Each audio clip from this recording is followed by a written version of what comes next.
आज हम स्टार्ट करेंगे फंडामेंटल्स ऑफ पार्टनरशिप। देखो, हमने क्लास 11th में सीखा था कि सोल प्रोप्राइटर कैसे अकाउंटिंग करता है, मतलब एक सिंगल ओनर कैसे अकाउंटिंग करता है। अब सपोज यहाँ पे हमारे पास प्रीति है। प्रीति बहुत खुश होती है कि सारी डिसीजन मेकिंग पावर मेरे पास ही है, अगर सब प्रॉफिट होगा तो मैं ही लेके घर लेके जाऊंगी। लेकिन सोल प्रोप्राइटर की अपनी लिमिटेशंस होती थी कि वहाँ पे लाइबिलिटी अनलिमिटेड होती थी। अनलिमिटेड लाइबिलिटी का क्या मतलब है कि अगर फर्म या बिजनेस लाइबिलिटीज डिस्चार्ज ऑफ नहीं कर पा रहा तो प्रीति के पर्सनल एसेट्स भी ले जाते थे। उसको लोन लेने में काफ़ी दिक्कत होती थी, वहाँ लाइबिलिटी क्या थी, अनलिमिटेड। अब अगर प्रीति मर जाती है तो उसका बिजनेस एंड हो जाता था। अब प्रीति एक सिंगल पर्सन है तो वो हर चीज़ में एक्सपर्ट नहीं हो सकती थी। या तो वो प्रोडक्शन में एक्सपर्ट होती या वो सेलिंग में एक्सपर्ट होती। तो इन सब लिमिटेशंस के कंसीडर करते हुए हमने पार्टनरशिप में एंटर किया। अब पार्टनरशिप क्या है? पार्टनरशिप एक एग्रीमेंट है जिसमें दो या दो से ज़्यादा लोग मिलके प्रॉफिट और लॉस शेयर करते हैं। अब दो या दो से ज़्यादा लोग हैं तो स्किल्स भी ज़्यादा होंगी, कैपिटल भी ज़्यादा लेके आएंगे, रिस्क को भी शेयर करेंगे, तो बिजनेस ग्रो करने में आसानी होगी। जैसे मैकडोनल्ड हो गया या डोमिनोज हो गया, वो पार्टनरशिप बेसिस पे चलते हैं। अब पार्टनरशिप में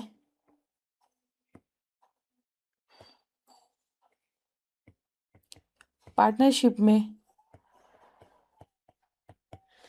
मिनिमम हमारे पास हो सकते हैं 2 पर्सन्स और मैक्सिमम हो सकते हैं 50 पर्सन्स। ये मैक्सिमम की limit rule 10 of companies miscellaneous rules 2014 ने प्रेस्क्राइब किया है। कौन पर्सन पार्टनर बन सकता है? देखो, हमारे पास इंडियन कॉन्ट्रैक्ट एक्ट 1872 कहता है कि कोई भी पर्सन पार्टनर बन सकता है, लेकिन ये 3 पर्सन कभी भी पार्टनरशिप में एंटर नहीं कर सकते। सबसे पहला है हमारा माइनर। माइनर कौन हो गया? जो बिलो 18 ईयर्स ऑफ एज है। Every person can become partner except minor. या फिर कोई अनसाउंड माइंड का पर्सन हो गया, मतलब जो दिमागी तौर से बीमार है, अनसाउंड माइंड। या पर्सन डिसक्वालीफाई बाय लॉ, जिसे लॉ ने मना कर दिया है कि वो पर्सन पार्टनरशिप में एंटर नहीं करेगा, तो वो पर्सन भी पार्टनर नहीं बन सकता। Person disqualified by law. अब पार्टनरशिप एग्रीमेंट ओरल भी हो सकता है और रिटन भी हो सकता है। लेकिन डिस्प्यूट्स अवॉइड करने के लिए और कॉन्फ्लिक्ट ऑफ इंटरेस्ट ना हो, इट इज बेटर कि हम पार्टनरशिप डीड को रिटन में लिखे जाए। तो पार्टनरशिप डीड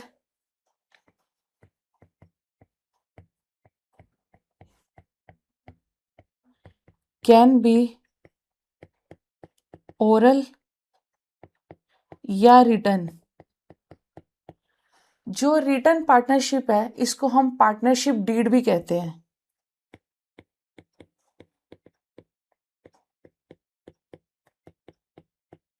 पार्टनरशिप डीड कह लो या आर्टिकल्स ऑफ पार्टनरशिप कह लो।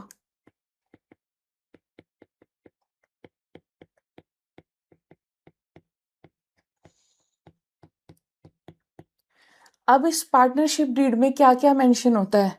देखो, इसमें आता है पार्टनर का नाम क्या है, कितनी पार्टनर सैलरी लेगा, इंटरेस्ट ऑन कैपिटल कितना दिया जाएगा, इंटरेस्ट ऑन ड्राइंग्स क्या रहेगा, गुडविल कितनी रहेगी, टर्म ऑफ पार्टनरशिप क्या होगा,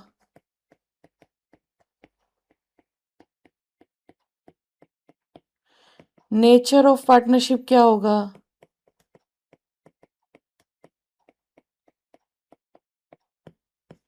तो ये सब सारी चीजें हम पार्टनरशिप डीड में लिखते हैं। तो ये क्या कहता है कि लॉ कंपल्सरी नहीं करता कि हम पार्टनरशिप को रिटर्न एग्रीमेंट की फॉर्म में ही करें, लेकिन to ensure smooth operation and protect partners interest, ताकि फ्यूचर में कोई कॉन्फ्लिक्ट ना हो, इसलिए इट इज बेटर कि हम रिटर्न एग्रीमेंट में एंटर करें। अब अकाउंटिंग की नज़र में तो फर्म अलग है और उसके पार्टनर अलग हैं, लेकिन लीगल टर्म्स में देखा जाए तो फर्म और उसके पार्टनर एक ही माने जाते हैं। देखो, अकाउंटिंग की नज़र में तो पार्टनर अलग है और उसकी फर्म अलग है। सपोज ए और बी पार्टनर्स हैं, तो ए और बी अपनी अलग बुक्स मेंटेन करेंगे और फर्म अपनी अलग बुक्स ऑफ मेंटेन करेगा। लेकिन लीगल पॉइंट ऑफ व्यू से फर्म और पार्टनर से क्या क्या सीखने वाले हैं। देखो, सबसे पहले हम बेसिक सीखेंगे कि पार्टनरशिप डीड क्यों आई, फिर हम देखेंगे मिनिमम या मैक्सिमम नंबर ऑफ पार्टनर्स कितने हो सकते हैं, पार्टनरशिप डीड रिटर्न में क्यों होनी चाहिए, अगर पार्टनरशिप डीड नहीं है तो प्रॉफिट और लॉस किस रेशो में डिस्ट्रीब्यूट होंगे। फिर हम इसमें अकाउंट्स बनाना सीखेंगे कि प्रॉफिट एंड लॉस कैसे बनता है, profit and loss appropriation account कैसे बनता है, अगर एप्रोप्रिएशन प्रॉफिट से ज़्यादा है तो क्या ट्रीटमेंट रहेगा। फिर हम इसमें एडजस्टमेंट्स देखेंगे कि इंटरेस्ट ऑन कैपिटल कैसे कैलकुलेट करते हैं, मैनेजर कमीशन कैसे कैलकुलेट करते हैं, सैलरी कैसे कैलकुलेट करते हैं, ड्राइंग्स वगैरह कैसे कैलकुलेट करते हैं, इंटरेस्ट ऑन लोन क्या रहेगा अगर पार्टनरशिप डीड है या पार्टनरशिप डीड नहीं है। फिर हम इसमें स्पेशल केसेस देखेंगे कि पास्ट एडजस्टमेंट और गारंटी ऑफ प्रॉफिट हम कैसे कैलकुलेट करते हैं। नेक्स्ट हम इसमें लास्टली देखेंगे कुछ पास्ट एग्जाम्स क्वेश्चंस। पार्टनरशिप क्या है? पार्टनरशिप सबसे पहले तो सेक्शन 4 में डिफाइंड है। सेक्शन 4 डिफाइन करता है इंडियन पार्टनरशिप एक्ट 1932 कि पार्टनरशिप एक रिलेशन है बिटवीन पर्सन्स जिन्होंने एग्री किया है कि वो अब से प्रॉफिट्स इक्वली शेयर करेंगे या किसी प्रेस्क्राइब रेशो में शेयर करेंगे, या तो एक पार्टनर सबके बिहाफ पे भी काम कर सकता है या आपस में सब मिलके भी काम कर सकते हैं। अब यहाँ वर्ड प्रॉफिट लिखा है, लेकिन फर्म को अगर लॉसेस होते हैं तो भी पार्टनर इक्वली लाइबल रहेंगे। लेकिन हम पार्टनरशिप जनरली फॉर्म ही इसी पर्पज से करते हैं ताकि बिजनेस में प्रॉफिट हो, इसलिए डेफिनेशन में वर्ड प्रॉफिट मेंशन है लेकिन वर्ड लॉस इम्प्लाइड है। अब पार्टनर को अगर हम अलग अलग करके देखें तो हम उन्हें पार्टनर्स कहते हैं, लेकिन अगर दो या दो से ज्यादा लोग मिलके कोई पार्टनरशिप फॉर्म कर रहे हैं तो उसे हम फर्म का नाम कह देते हैं। अब मिनिमम हमारे पास 2 पर्सन्स होने चाहिए और मैक्सिमम की लिमिट है हमारे पास 50। अब ये 50 की limit rule 10 of companies miscellaneous rules 2014 में प्रेस्क्राइब है। ये लर्न करना मैंडेटरी है क्योंकि काफी बार 1 मार्क के लिए पूछ लिया गया क्वेश्चन कि पार्टनरशिप में जो मैक्सिमम लिमिट है वो किसने प्रेस्क्राइब किया है। अब नेक्स्ट इसमें हमारा फीचर है म्यूचुअल एजेंसी। अब म्यूचुअल एजेंसी का क्या एग्जांपल हो गया? म्यूचुअल एजेंसी का क्या एग्जांपल हो गया? राम, श्याम और मोहन एक बेकरी रन करते हैं। अब राम ने राहुल से एक एग्रीमेंट में एंटर कर लिया कि वो अब से 100 kg of flower each month bakery को सप्लाई करेगा। अब हालांकि श्याम और मोहन ने एग्रीमेंट में एंटर नहीं किया राहुल के साथ, लेकिन फिर भी श्याम और मोहन राम के एक्ट के लिए लाइबल रहेंगे। Shyam and Mohan also liable for Ram act. ठीक है। अब नेक्स्ट इसमें हमारे पास है कि प्रॉफिट शेयरिंग रेशो। देखो प्रॉफिट शेयरिंग रेशियो डिस्ट्रीब्यूट करना कंपलसरी। इसमें हमारे पास नेक्स्ट फीचर है कि प्रॉफिट्स जो होंगे फर्म को वो शेयर करने कंपलसरी हैं, लेकिन माइनर सिर्फ बेनिफिट के लिए, सिर्फ प्रॉफिट के लिए ही लाइबल रहेगा। लॉसेस के लिए माइनर की कोई लाइबिलिटी नहीं रहेगी। माइनर कौन होता है? जो बिलो 18 ईयर्स ऑफ एज है।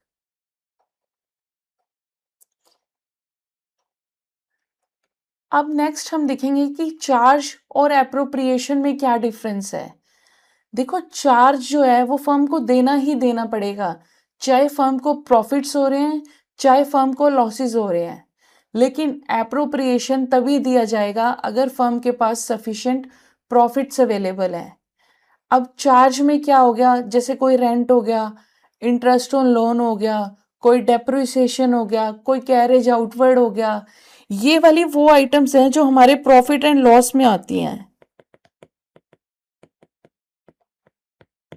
ये देना ही देना पड़ेगा, चाहे फर्म को प्रॉफिट्स हो रहे हैं चाहे लॉस हो रहे हैं। लेकिन आज हम एक नए अकाउंट के बारे में सीखेंगे। ये प्रॉफिट एंड लॉस अकाउंट तो हम क्लास 11th में भी देख के आए हैं, लेकिन आज हम एक नया अकाउंट सीखेंगे, profit and loss appropriation account.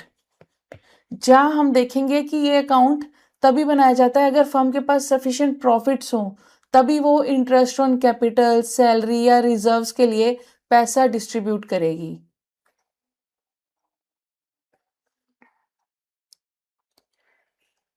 अब हमने कहा कि पार्टनरशिप में एंटर करना जरूरी है रिटर्न एग्रीमेंट में, ताकि फ्यूचर में कोई डिस्प्यूट वगैरह अराइज ना हो। देखो सपोज करो कि राम है, राम है और श्याम है। राम ने 1 लाख कैपिटल इन्वेस्ट की, श्याम ने इन्वेस्ट की 50 लाख कैपिटल। अब श्याम कहता है कि मुझे तो ज्यादा प्रॉफिट शेयरिंग रेशियो दो, मुझे तो प्रॉफिट शेयरिंग रेशियो 1:5 रखो। तो क्या हम श्याम को 1:5 रेशियो दे देंगे? नहीं देंगे। अगर श्याम ने ज्यादा कैपिटल लगाई, उसको ज्यादा इंटरेस्ट चाहिए था, तो उसे रिटर्न एग्रीमेंट में एंटर करना चाहिए था, पार्टनरशिप डीड में एंटर करना चाहिए था।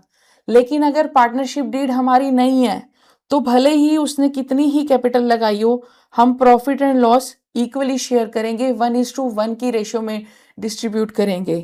क्या हम पार्टनर को किसी को सैलरी देंगे? नहीं देंगे। क्या हम इंटरेस्ट ऑन कैपिटल देंगे? नहीं देंगे। क्या हम इंटरेस्ट ऑन ड्रॉइंग्स देंगे? नहीं देंगे। लेकिन इंटरेस्ट ऑन लोन जो है वो 6% पर एनम से दिया जाएगा। देखो अगर हमारे पास पार्टनरशिप डीड नहीं है तो हम कोई सैलरी नहीं देंगे, कोई इंटरेस्ट ऑन कैपिटल नहीं देंगे, कोई इंटरेस्ट ऑन ड्रॉइंग्स नहीं देंगे। Profit and loss equally share करेंगे और interest on loan 6% per annum से चार्ज किया जाएगा।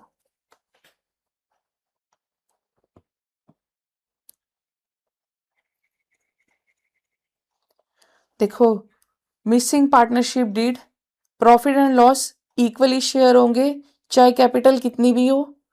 इंटरेस्ट ऑन कैपिटल नहीं दिया जाएगा, इंटरेस्ट ऑन ड्राइंग्स नहीं दिया जाएगा, सैलरी कमीशन नहीं दिया जाएगा, लेकिन पार्टनर के लोन पे इंटरेस्ट 6% से चार्ज किया जाएगा। अब इसके लिए हम एक एग्जाम्पल देखते हैं। देखो हम अब इसके लिए एग्जाम्पल देखते हैं कि अमर ने कैपिटल इन्वेस्ट की 5 लाख और 1 लाख का लोन दिया। भुवन ने कैपिटल इन्वेस्ट की 3 लाख और यहाँ पे कोई डीड एग्जिस्ट नहीं करती और नेट प्रॉफिट है हमारा 1,26,000। देखो प्रॉफिट तो हम 1:1 की रेशो में दे देंगे और ये जो 1 लाख का लोन है इस पे हम 6% पर एनम से मैक्सिमम दे सकते हैं। अब अमर ने डिमांड किया इंटरेस्ट ऑन कैपिटल, क्या हम इंटरेस्ट ऑन कैपिटल देते हैं? नहीं देते। अमर ने डिमांड किया 10% इंटरेस्ट ऑन लोन, लेकिन हम मैक्सिमम 6% पर एनम ही दे सकते हैं। अमर ने डिमांड किया प्रॉफिट कैपिटल की रेशो में, नहीं, हम प्रॉफिट शेयरिंग रेशो में देते हैं 1:1 में। कैपिटल रेशियो में डिस्ट्रीब्यूट नहीं करते। सैलरी देंगे नहीं देंगे, सिर्फ हम दो ही चीजें दे सकते हैं, एक तो profit and loss equally share करेंगे और interest on loan at the rate 6% per annum से दिया जाएगा। इंटरेस्ट ऑन लोन है जो ये हमारा चार्ज है, चार्ज का मतलब मैंने अभी बताया ना कि हमें देना ही देना पड़ेगा। तो ये 1,26,000 में से हम 3,000 लेस कर देंगे। 1,23,000 का जो प्रॉफिट है हम इसको 1:1 की रेशियो में डिस्ट्रीब्यूट करेंगे। चार्ज फर्म को देना ही देना है। तो यहाँ 1,23,000 का प्रॉफिट आया जो हमने इक्वली डिस्ट्रीब्यूट कर दिया अमर और भुवन में 61,500 और 61,500। 11th में ट्रेडिंग अकाउंट बनाना सीखा था। ट्रेडिंग अकाउंट में जो बैलेंसिंग फिगर थी वो ग्रॉस प्रॉफिट आता था। फिर हमने सीखा था प्रॉफिट एंड लॉस अकाउंट बनाना, जिसमें जो बैलेंसिंग फिगर है वो हमारी नेट प्रॉफिट आती थी। अब नेट प्रॉफिट के बाद हम उस प्रॉफिट को बैलेंस शीट में ले जाते थे, क्योंकि सिंगल पार्टनर ही था। अगर फर्म को प्रॉफिट होता था तो कैपिटल में ऐड कर देते थे, अगर लॉस होता था तो प्रॉफिट से लेस कर देते थे। लेकिन पार्टनरशिप में हमने देखा कि हमारे पास मैक्सिमम 50 पार्टनर्स हो सकते हैं। अगर हम एक एक पार्टनर का प्रॉफिट लेके जाएंगे बैलेंस शीट में तो प्रॉफिट एंड लॉस अकाउंट तो बहुत बड़ी बन जाएगी। इसलिए हम पार्टनरशिप में एक नया अकाउंट बनाना सीखेंगे जिसका नाम है profit and loss appropriation account. ये प्रॉफिट एंड लॉस अकाउंट की तरह ही बनता है जैसे प्रॉफिट एंड लॉस अकाउंट हमारा नॉमिनल नेचर का अकाउंट था, कि अगर कोई खर्चे हैं तो हम डेबिट में दिखाएंगे और कोई इनकम है तो हम क्रेडिट में दिखाएंगे। नॉमिनल अकाउंट का रूल क्या था? Debit all expenses and losses and credit all incomes and gains. अब profit and loss appropriation account का मेन काम पार्टनर्स में प्रॉफिट को डिस्ट्रीब्यूट करना है। जैसे सैलरी हो गया, इंटरेस्ट ऑन कैपिटल हो गया, या कोई रिजर्व का अमाउंट हो गया। अब profit and loss appropriation account में सिर्फ प्रॉफिट्स होंगे तो ही इंटरेस्ट ऑन कैपिटल दिया जाएगा, प्रॉफिट्स होंगे तो ही इंटरेस्ट ऑन ड्राइंग्स दी जाएगी, प्रॉफिट्स होंगे तो ही सैलरी बोनस कमीशन दिया जाएगा। लेकिन प्रॉफिट एंड लॉस अकाउंट में रेंट फर्म को देना ही देना पड़ेगा, स्टाफ सैलरी देनी ही देनी पड़ेगी, पार्टनर के लोन का इंटरेस्ट देना ही पड़ेगा, चाहे यहाँ पे फर्म को प्रॉफिट हो चाहे हो लॉस। लेकिन profit and loss appropriation account सिर्फ प्रॉफिट के केस में ही दिया जाता है। हम प्रॉफिट एंड लॉस अकाउंट क्यों बनाते थे? देखो, सपोज करो हमारे पास पप्पू मोमोज वाला है।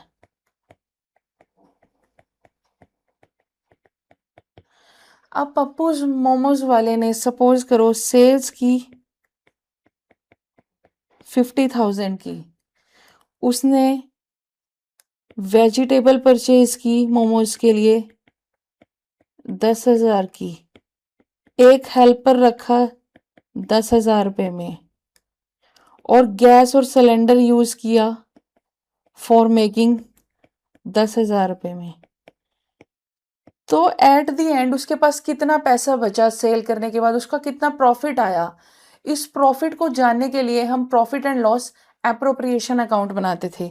अब रेवेन्यू में से ये तीनों खर्चे अगर हम लेस कर देंगे तो पप्पू का नेट प्रॉफिट हमारे पास 20,000 आ जाएगा। 50,000 माइनस 30,000 तो हमारे पास नेट 20,000 प्रॉफिट बचता था पप्पू का। इसलिए प्रॉफिट एंड लॉस अकाउंट हमें ये बताता था कि फर्म के पास कितना पैसा बच गया है, ताकि वो फर्दर कितना इन्वेस्ट कर सकते हैं या कितना वो फ्यूचर के लिए मेंटेन करके चल सकते हैं।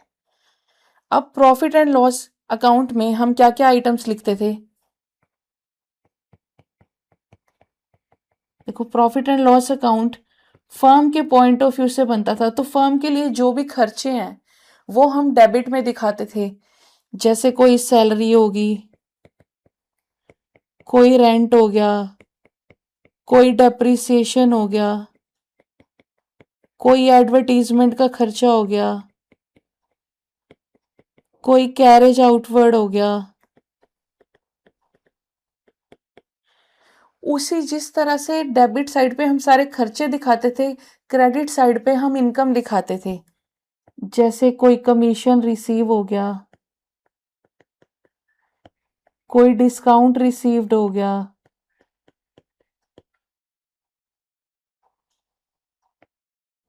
और यहाँ जो हम ट्रेडिंग अकाउंट से बैलेंस लेके आते थे, balance brought down trading account से, ये जो ग्रॉस प्रॉफिट है ये हम ट्रेडिंग अकाउंट से लेके आते थे। उसी तरह से हम profit and loss appropriation account में जिस तरह से यहाँ पे हम ग्रॉस प्रॉफिट लेके आते हैं, profit and loss appropriation account भी हमारा नॉमिनल नेचर का ही अकाउंट है, जैसे प्रॉफिट एंड लॉस था कि सारे खर्चे डेबिट में और सारी इनकम क्रेडिट में। अब यहाँ पे सिंस ये प्रॉफिट एंड लॉस अकाउंट के बाद में बनाया जाता है, देखो सबसे पहले हम बनाते हैं ट्रेडिंग अकाउंट, फिर हम बनाते हैं प्रॉफिट एंड लॉस अकाउंट, फिर हम बनाते हैं profit and loss appropriation account. Trading account से हमें ग्रॉस प्रॉफिट मिलता है, प्रॉफिट एंड लॉस अकाउंट से हमें नेट प्रॉफिट मिलता है।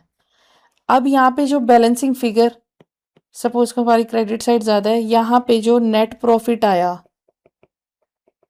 इस नेट प्रॉफिट को हम यहाँ profit and loss appropriation account में लेके जाएंगे। तो बाय नेट प्रॉफिट, अब profit and loss appropriation account में और क्या क्या आता है, कोई कैपिटल पे इंटरेस्ट है, इंटरेस्ट ऑन कैपिटल, सपोज हमारे पास ए और बी दो पार्टनर्स हैं, कोई सैलरी हो गया, बोनस हो गया, कमीशन हो गया, या फर्म ने कुछ पैसा फ्यूचर के लिए मेंटेन कर लिया as a reserve, to reserves हो गया। यहाँ क्रेडिट साइड में कोई इंटरेस्ट ऑन ड्रॉइंग्स हो गया, सपोज ए और बी ने फर्म से पैसा निकाला। अब यहाँ पे जो बैलेंसिंग फिगर आता है उसे हम बोलते हैं डिविजिबल प्रॉफिट्स। ये जो प्रॉफिट है ये प्रॉफिट शेयरिंग रेशो में डिस्ट्रीब्यूट होता है, लेकिन अगर प्रॉफिट शेयरिंग रेशो के बारे में कुछ नहीं मेंशन, तो हमने देखा था ना, in the absence of partnership deed हम profit and loss equally share कर देंगे।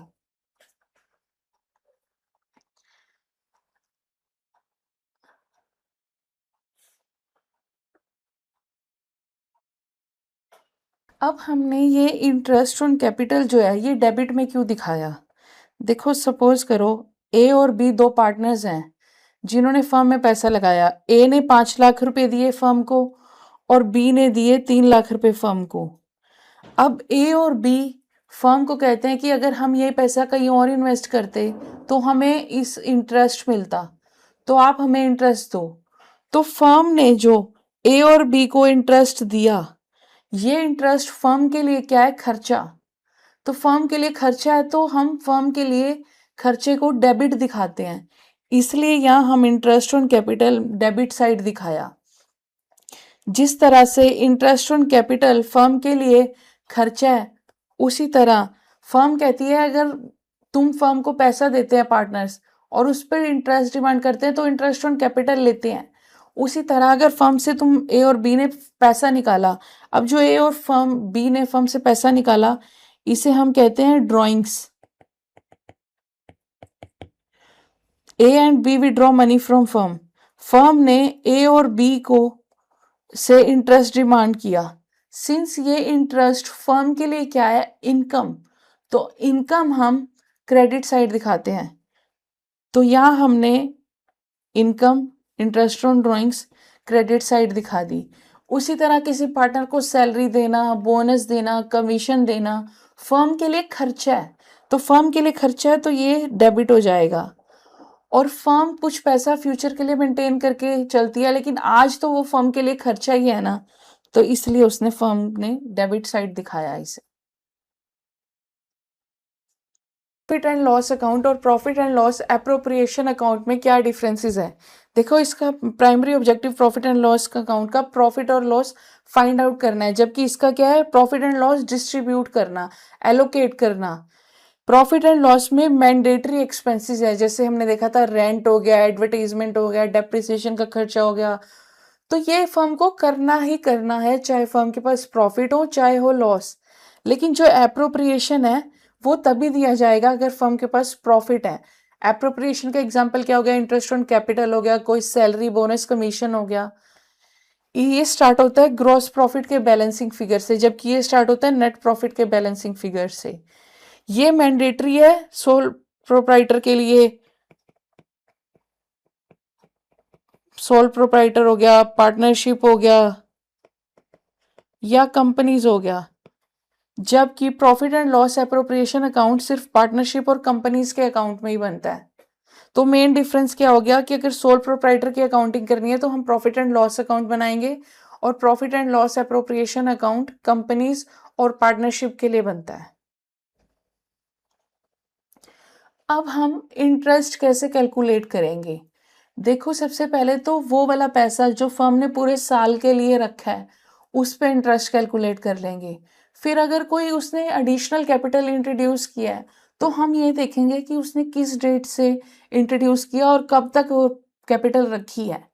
अगर उसने कैपिटल कोई विड्रॉ कर लिया है तो कब किस डेट से उसने विड्रॉल किया है। देखो अब इसमें सपोज करो कि फर्म ने 5 लाख रुपीज है जो पूरे 12 मंथ्स के लिए रखा है और उसका रेट ऑफ इंटरेस्ट है 10%। देखो 5 लाख उसने पूरे 12 मंथ्स के लिए रखा है तो 12/12 लिख देंगे, और 10% के हिसाब से ये हमारा आ गया 50,000 इंटरेस्ट। अब उसने 1 लाख की एडिशनल कैपिटल लगाई है 6 महीने के लिए, तो 1 लाख इंटू 6/12 इंटू 10/100, ये हमारा हो गया 5,000।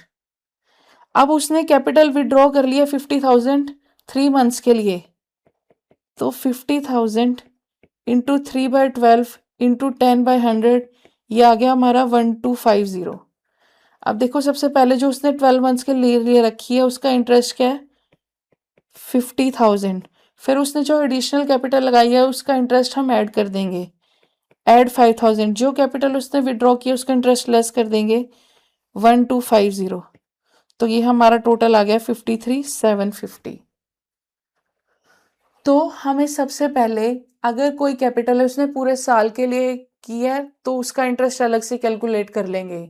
जिस दिन उसने एडिशनल कैपिटल इंट्रोड्यूस किया है उस दिन से लेके जब तक उसने वो कैपिटल रखी है उसका इंटरेस्ट हम ऐड कर देंगे। अगर कैपिटल उसने कुछ विड्रॉ कर लिया है जिस दिन से विड्रॉल किया है वो इंटरेस्ट हम लेस कर देंगे। देखो सपोज पार्टनर ए है जिसने 50,000 इन्वेस्ट किए 1 अप्रैल को। सिंस हमारा अकाउंटिंग ईयर 1 अप्रैल से शुरू हो रहा है तो इसने पूरे साल के लिए ये इंटरेस्ट रखा, यानी पूरे 12 मंथ्स के लिए इंटरेस्ट रखा। तो 50,000 इंटू 12/12 इंटू 6% पर एनम के रेट से रखा, तो 6/100 कर देंगे, ये हमारा 3,000 का इंटरेस्ट, ये हमारा 3,000 का इंटरेस्ट आ जाएगा। वहीं पार्टनर बी ने जो 30,000 इंट्रोड्यूस की उसने इंट्रोड्यूस किए 1 अक्टूबर को। सिंस यहाँ डेट 1 अक्टूबर है तो अक्टूबर का मंथ भी काउंट होएगा, अक्टूबर नवंबर दिसंबर जैन फेब और मार्च, यानी 6 मंथ्स के लिए उसने रखी। तो 30,000 इंटू 6/12 इंटू 6/100, तो ये हमारा 900 आ गया। तो टोटल इंटरेस्ट हमारा कितना हो गया 3,000 प्लस 900 इज इक्वल टू 3,900। देखो 5 लाख कैपिटल है उसने 1 अप्रैल को इंट्रोड्यूस की, ईयर हमारा एंड हो रहा है 31 मार्च 2024। तो इस 5 लाख को उसने पूरे 12 मंथ्स के लिए रखा और रेट ऑफ इंटरेस्ट हमारा 10/100 है। अब उसने 1 अक्टूबर को इंट्रोड्यूस की तो हम अक्टूबर का मंथ भी काउंट करेंगे, अक्टूबर नवंबर दिसंबर जैन फेब और मार्च 6 मंथ्स के लिए। तो यहाँ पे हमारा आ गया 1 लाख इंटू 6/12 इंटू 10/100, ये हम ऐड कर देंगे जो भी इंटरेस्ट आएगा। अब उसने जनवरी 1 को विड्रॉ की, सिंस 1 जनवरी है तो जैन फेब मार्च का इंटरेस्ट हम लेस कर देंगे। 50,000 इंटू 3/12 इंटू 10/100। देखो 5 लाख इंटू 12/12 इंटू 10/100 किया, हमारा इंटरेस्ट आ गया 50,000। उसी तरह से 1 लाख इंटू 6/12 इंटू 10/100 किया तो हमारा इंटरेस्ट आ गया 5,000। अब ये एडिशनल कैपिटल है तो ये इंटरेस्ट ऐड हो जाएगा। उसी तरह से 50,000 इंटू 3/12 इंटू 10/100, सिंस यहाँ परमानेंटली विड्रॉ, जहाँ वर्ड विड्रॉ आ गया, ये वाला इंटरेस्ट हम लेस कर देंगे। तो 50,000 इंटू 10/100 इंटू 3/12 1250, इसको हमने लेस कर दिया तो हमारा बैलेंस आ गया 53,750। देखो 53,750 कि हम profit and loss appropriation account बनाते कैसे हैं। देखो profit and loss appropriation account में सबसे पहले हम यहाँ लिख लेते हैं नेट प्रॉफिट। अब नेट प्रॉफिट हमारा है 5 लाख। उसके बाद हमें ये देखना है कि हमें इंटरेस्ट ऑन कैपिटल दिया हुआ है या कैलकुलेट करना है। अब यहाँ पे हमें कैपिटल दी हुई है अर्जुन और विजय की। अब सिंस इनकी कैपिटल के बारे में कुछ भी नहीं लिखा तो हम इसे ओपनिंग कैपिटल एज्यूम करके और इसी पे इंटरेस्ट दे देंगे। 8 लाख का 10% और 4 लाख का 10%, मतलब 80,000 और 40,000। यहाँ 80,000 और 40,000 इंटरेस्ट हमने दे दिया अर्जुन और विजय को। फिर अगर कोई सैलरी बोनस कमीशन का खर्चा है उसे हम डेबिट कर देंगे। यहाँ पे अर्जुन को कमीशन दिया 30,000 की, अर्जुन कमीशन 30,000। अगर कोई इंटरेस्ट ऑन ड्राइंग्स 3,000 दिया हुआ है, ये हम क्रेडिट कर देंगे, इंटरेस्ट ऑन ड्राइंग्स 3,000। तो ये हमारी क्रेडिट साइड आ गई 5,03,000 और डेबिट साइड हमारी आ रही है 1,50,000। अब हम इसे कैलकुलेट करेंगे तो हमारा डिफरेंस आ रहा है 3,53,000 का। इस 3,53,000 को हम 2:1 की रेशो में डिस्ट्रीब्यूट कर देंगे। अब ये 2:1 की रेशो में हम कैसे डिस्ट्रीब्यूट करते हैं, 2:1 की रेशो में हम कैसे डिस्ट्रीब्यूट करेंगे, मतलब 3,53,000 का जो प्रॉफिट है 2:1 में डिस्ट्रीब्यूट करना है तो 2 तो ऊपर ही लिख लिया। अब इन दोनों का जो सम है 2:1, 2 + 1 3, तो 2/3 में डिस्ट्रीब्यूट कर देंगे। इसी तरह 343 को 1/3, नीचे तो दोनों का सम आएगा, रेशो का सम आएगा, और ऊपर जो रेशो दी हुई है। अब इसको डिस्ट्रीब्यूट करेंगे तो हमारा ए के लिए आ जाएगा 2,35,333 और विजय के लिए आ जाएगा 1,17,667 रुपीज। देखो सबसे पहले हमने नेट प्रॉफिट दिखा लिया जो हमारा 5 लाख था। उसके बाद हमने इंटरेस्ट ऑन कैपिटल कैलकुलेट किया। इंटरेस्ट ऑन कैपिटल हमने कैपिटल पे एज इट इज कैलकुलेट कर लिया क्योंकि हमने ये देखा कि वर्ड क्लोजिंग कैपिटल मेंशन नहीं है क्वेश्चन में, तो हमने उसे ही ओपनिंग कैपिटल समझ के उस पे ही 10% इंटरेस्ट दे दिया। तो अर्जुन और विजय का 80 और 40 टोटल 1,20,000 का इंटरेस्ट आ गया। फिर हमारे पास अर्जुन की कमीशन थी 30,000 की। उसके बाद जो हमारा प्रॉफिट आया 3,53,000, ये हमने 2:1 की रेशो में डिस्ट्रीब्यूट कर दिया, 2/3 और 1/3 में। और ये हमारा इंटरेस्ट ऑन ड्राइंग्स। देखो इंटरेस्ट ऑन ड्राइंग्स फर्म के लिए इनकम है। ये जो profit and loss appropriation account बनाते हैं ये हम फर्म के पॉइंट ऑफ व्यू से बताते हैं, फर्म पॉइंट ऑफ व्यू।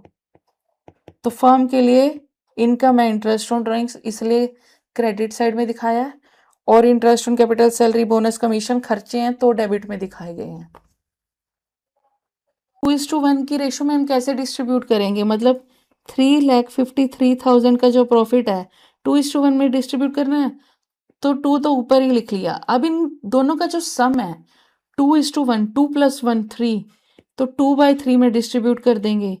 इसी तरह 343 को 1/3, नीचे तो दोनों का सम आएगा, रेशो का सम आएगा, और ऊपर जो रेशो दी हुई है। अब इसको डिस्ट्रीब्यूट करेंगे तो हमारा ए के लिए आ जाएगा 2,35,333 और विजय के लिए आ जाएगा 1,17,667 रुपीज। देखो, सबसे पहले हमने नेट प्रॉफिट दिखा लिया जो हमारा 5 लाख था। उसके बाद हमने इंटरेस्ट ऑन कैपिटल कैलकुलेट किया। इंटरेस्ट ऑन कैपिटल हमने कैपिटल पे एज इट इज कैलकुलेट कर लिया, क्योंकि हमने ये देखा कि वर्ड क्लोजिंग कैपिटल मेंशन नहीं है क्वेश्चन में, तो हमने उसे ही ओपनिंग कैपिटल समझ के उस पे ही 10% इंटरेस्ट दे दिया। तो अर्जुन और विजय का 80 और 40 टोटल 1,20,000 का इंटरेस्ट आ गया। फिर हमारे पास अर्जुन की कमीशन थी 30,000 की। उसके बाद जो हमारा प्रॉफिट आया 3,53,000, ये हमने 2:1 की रेशो में डिस्ट्रीब्यूट कर दिया, 2/3 और 1/3 में। और ये हमारा इंटरेस्ट ऑन ड्राइंग्स। देखो, इंटरेस्ट ऑन ड्राइंग्स फर्म के लिए इनकम है। ये जो profit and loss appropriation account बनाते हैं, ये हम फर्म के पॉइंट ऑफ व्यू से बताते हैं, फर्म पॉइंट ऑफ व्यू। तो फर्म के लिए इनकम है इंटरेस्ट ऑन ड्राइंग्स, इसलिए क्रेडिट साइड में दिखाया है। और interest on capital, salary, bonus, commission खर्चे हैं तो डेबिट में दिखाए गए हैं। ने देख लिया कि पार्टनरशिप डीड क्यों आया, minimum and maximum number of partnership देख लिए, rules in absence of partnership देख लिए। फिर हमने देखा प्रॉफिट एंड लॉस अकाउंट कैसे बनाते हैं, profit and loss appropriation account कैसे बनाते हैं। देखो, अब तक हमने जो प्रॉफिट एंड लॉस अकाउंट बनाना सीखा वो नॉर्मली सीखा। अब हम देखेंगे कि अगर एप्रोप्रिएशन हमारी प्रॉफिट से ज़्यादा है तो क्या ट्रीटमेंट होगा।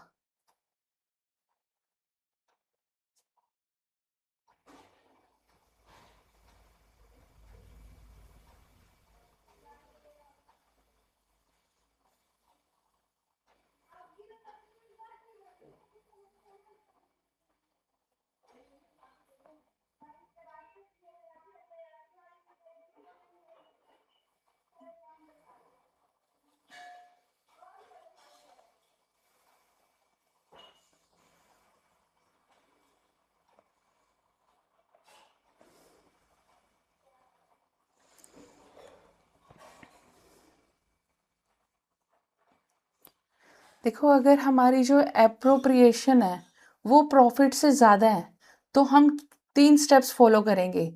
सबसे पहले तो हम चेक करेंगे क्या क्वेश्चन में एप्रोप्रिएट किया हुआ अमाउंट प्रॉफिट से ज़्यादा है।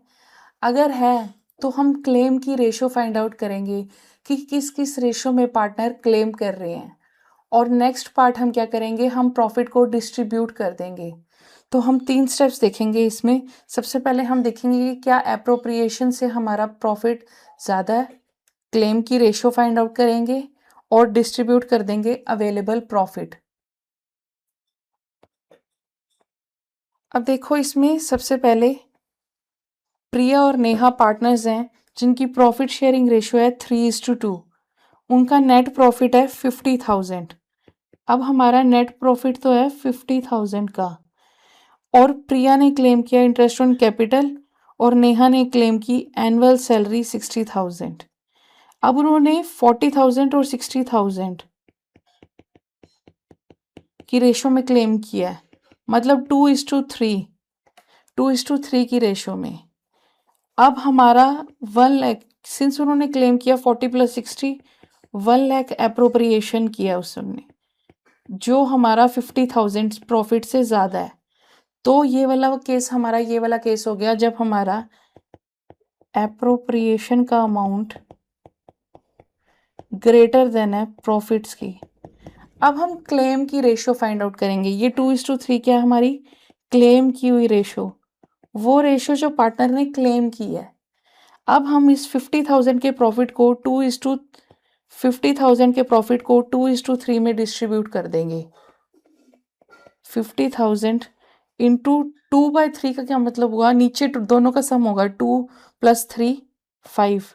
50,000 इंटू 2/5 और 50,000 इंटू 3/5। तो ये हमारा आ गया 20,000 और 30,000।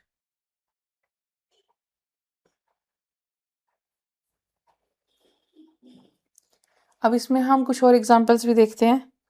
देखो, अमन और राज इक्वल पार्टनर्स थे 1:1 की रेशो में। या हमारा अवेलेबल नेट प्रॉफिट है 90,000 का। अब अमन ने क्लेम किया इंटरेस्ट ऑन कैपिटल 50,000 और सैलरी 30,000। तो हम दोनों को ऐड कर देंगे, जो जो चीज़ें पार्टनर क्लेम कर रहा है, कोई सैलरी, बोनस, कमीशन, सबका टोटल करके देखेंगे। देखो, अमन ने क्लेम किया सैलरी, इंटरेस्ट ऑन कैपिटल और सैलरी, तो उसका टोटल हो गया 80,000। राज ने क्लेम किया 40,000 का इंटरेस्ट ऑन कैपिटल और 30,000 का कमीशन, जिसका टोटल हो गया 70,000। अब उन्होंने क्लेम कर लिया 80 + 70 1,50,000। एप्रोप्रिएशन उन्होंने किया 1,50,000 और हमारा एप्रोप्रिएशन ग्रेटर देन प्रॉफिट है 1,50,000 है, जो हमारा ग्रेटर है 90,000 से। तो अब हम क्लेम की रेशो फाइंड आउट करेंगे। जिस जिस रेशो में पार्टनर क्लेम कर रहे हैं वो 8:7 की रेशो में क्लेम कर रहे हैं। तो इस प्रॉफिट को, इस 90,000 के प्रॉफिट को हम 8:7 में डिस्ट्रीब्यूट कर देंगे। 90,000 के प्रॉफिट को हम 8, इन दोनों का टोटल होता है हमारा 15, तो 8/15 और यहाँ आ जाएगा हमारा 90,000 इंटू 7/15।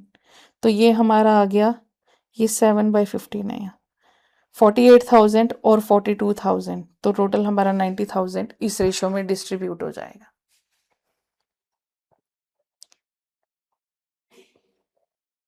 अब एक और एग्जाम्पल देखते हैं। देखो, इस पे ज़्यादा एग्जाम्पल इसलिए करा रही हूँ क्योंकि ये काफ़ी बार एग्जाम में रिसेंटली टेस्ट हुआ होगा। X, Y and Z 3 partners हैं जिनकी प्रॉफिट शेयरिंग रेशो है 2:2:1। अवेलेबल नेट प्रॉफिट है 45,000। एक्स ने क्लेम किया एनुअल सैलरी, वाई ने क्लेम किया इंटरेस्ट ऑन कैपिटल और जेड ने क्लेम किया कमीशन। अब उन्होंने टोटल कितना क्लेम किया? 90,000। एप्रोप्रिएशन ग्रेटर देन प्रॉफिट है 90,000 है, हमारा ज़्यादा है 45,000 से। ये हमारा फर्स्ट स्टेप हो गया। सेकंड स्टेप में हम क्लेम रेशो फाइंड आउट करते हैं। अब क्लेम रेशो हमारी 4:3:2 होगी। अब इस 45,000 के प्रॉफिट को हम 4:3:2 में डिस्ट्रीब्यूट कर देंगे। 45,000 इंटू इन सब का टोटल हो गया 9, 4/9, 45,000 इंटू 3/9 और 45,000 इंटू 2/9। ये हमारा आ गया 20,000, 15,000 और 10,000।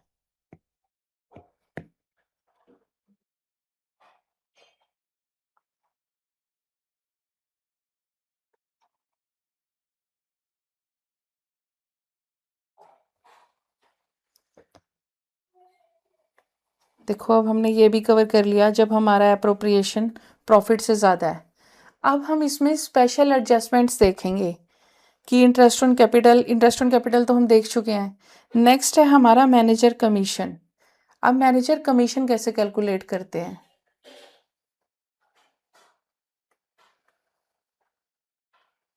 मैनेजर को कुछ एक्स्ट्रा बेनिफिट भी देते हैं ताकि वो डायरेक्टली एक्टिविटीज़ की में इन्वॉल्व रहे बिजनेस की।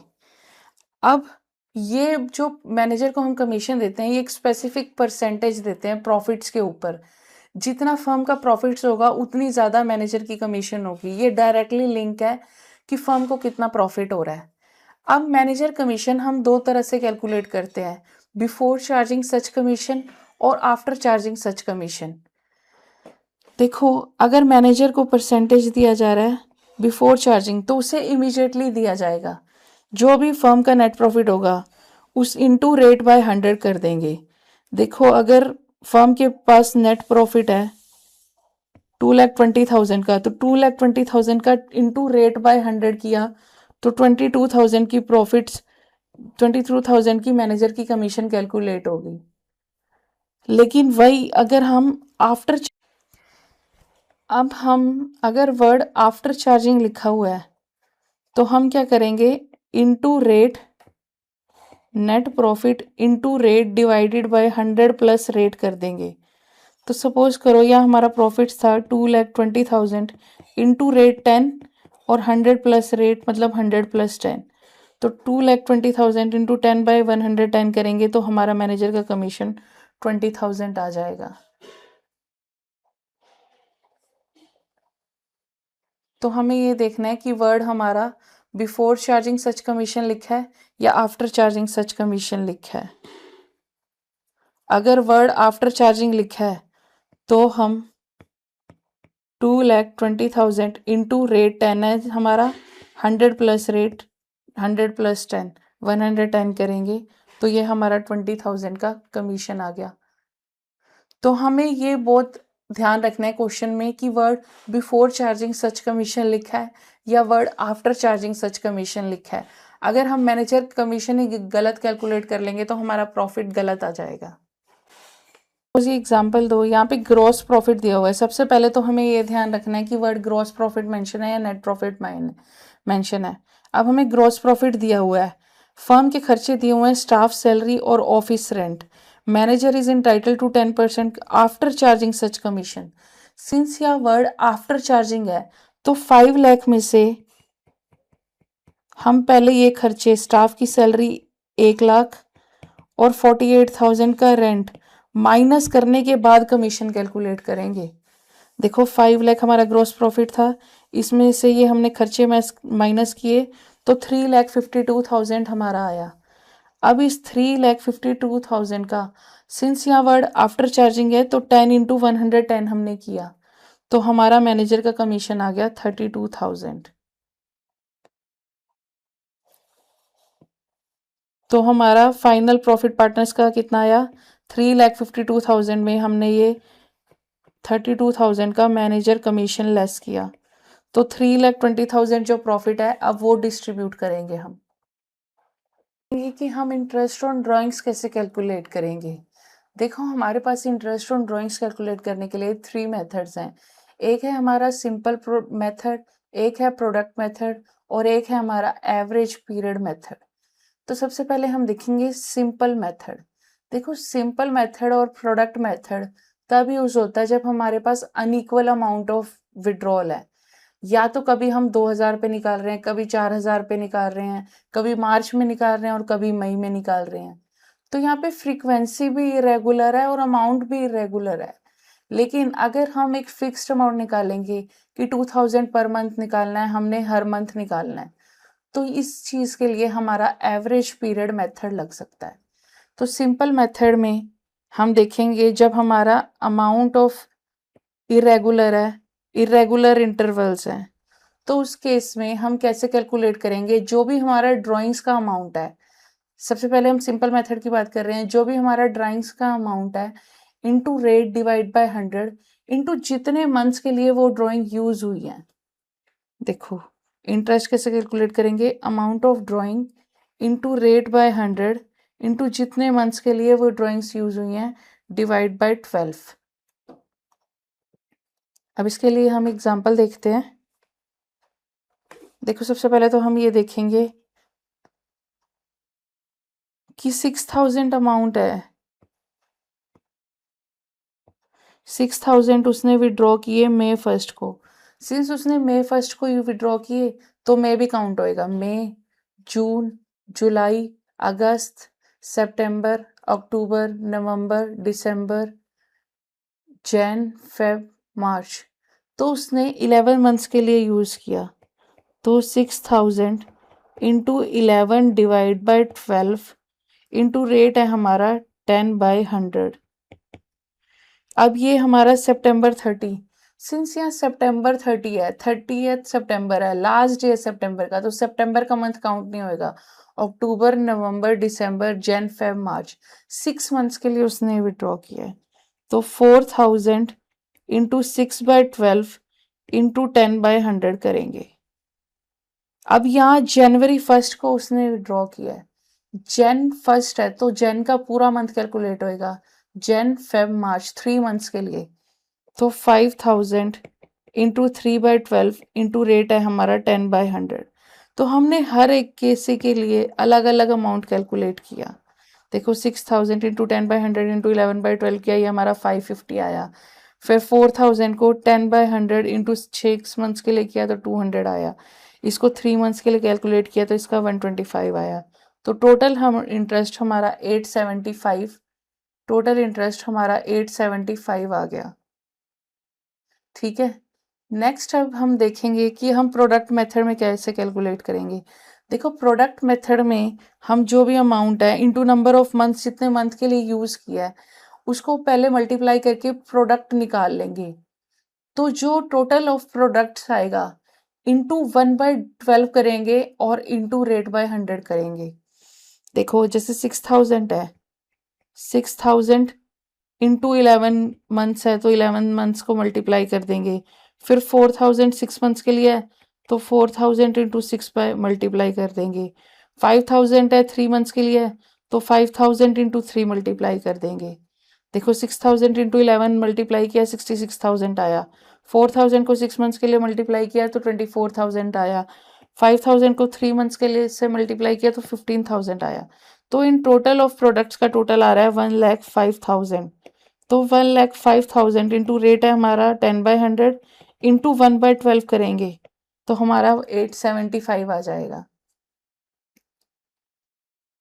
देखो अब चाहे हम सिंपल मेथड यूज करें चाहे यूज करें प्रोडक्ट मेथड, हमारा टोटल इंटरेस्ट सेम ही आता है। सिंपल मेथड में क्या होता है, हम हर एक एंट्री के लिए अलग अलग इंटरेस्ट कैलकुलेट करते हैं, लेकिन प्रोडक्ट मेथड में हम एट लास्ट एक ही बार कैलकुलेशन करते हैं इंटरेस्ट की। यहाँ पे फ्रीक्वेंसी स्लो है, यहाँ पे इसके कंपैरिजन में सिंपल मेथड के कंपैरिजन में फ्रीक्वेंसी करने की ज़्यादा है। यहाँ पे हम जितने मंथ्स के लिए यूज करते हैं डिवाइड बाई 12 करते हैं और यहाँ पे इंटू 1/12 करते हैं, ये फिक्स रहता है। अब नेक्स्ट है हमारा एवरेज पीरियड मेथड। अब इसमें कैसे करते हैं हम कैलकुलेट, कितने मंथ्स कैलकुलेट करते हैं कि time left after first withdrawal plus time left after last withdrawal divide by 2। अब सपोज करो कि हमने, देखो यहाँ पे हमारे पास जैसे जनवरी है,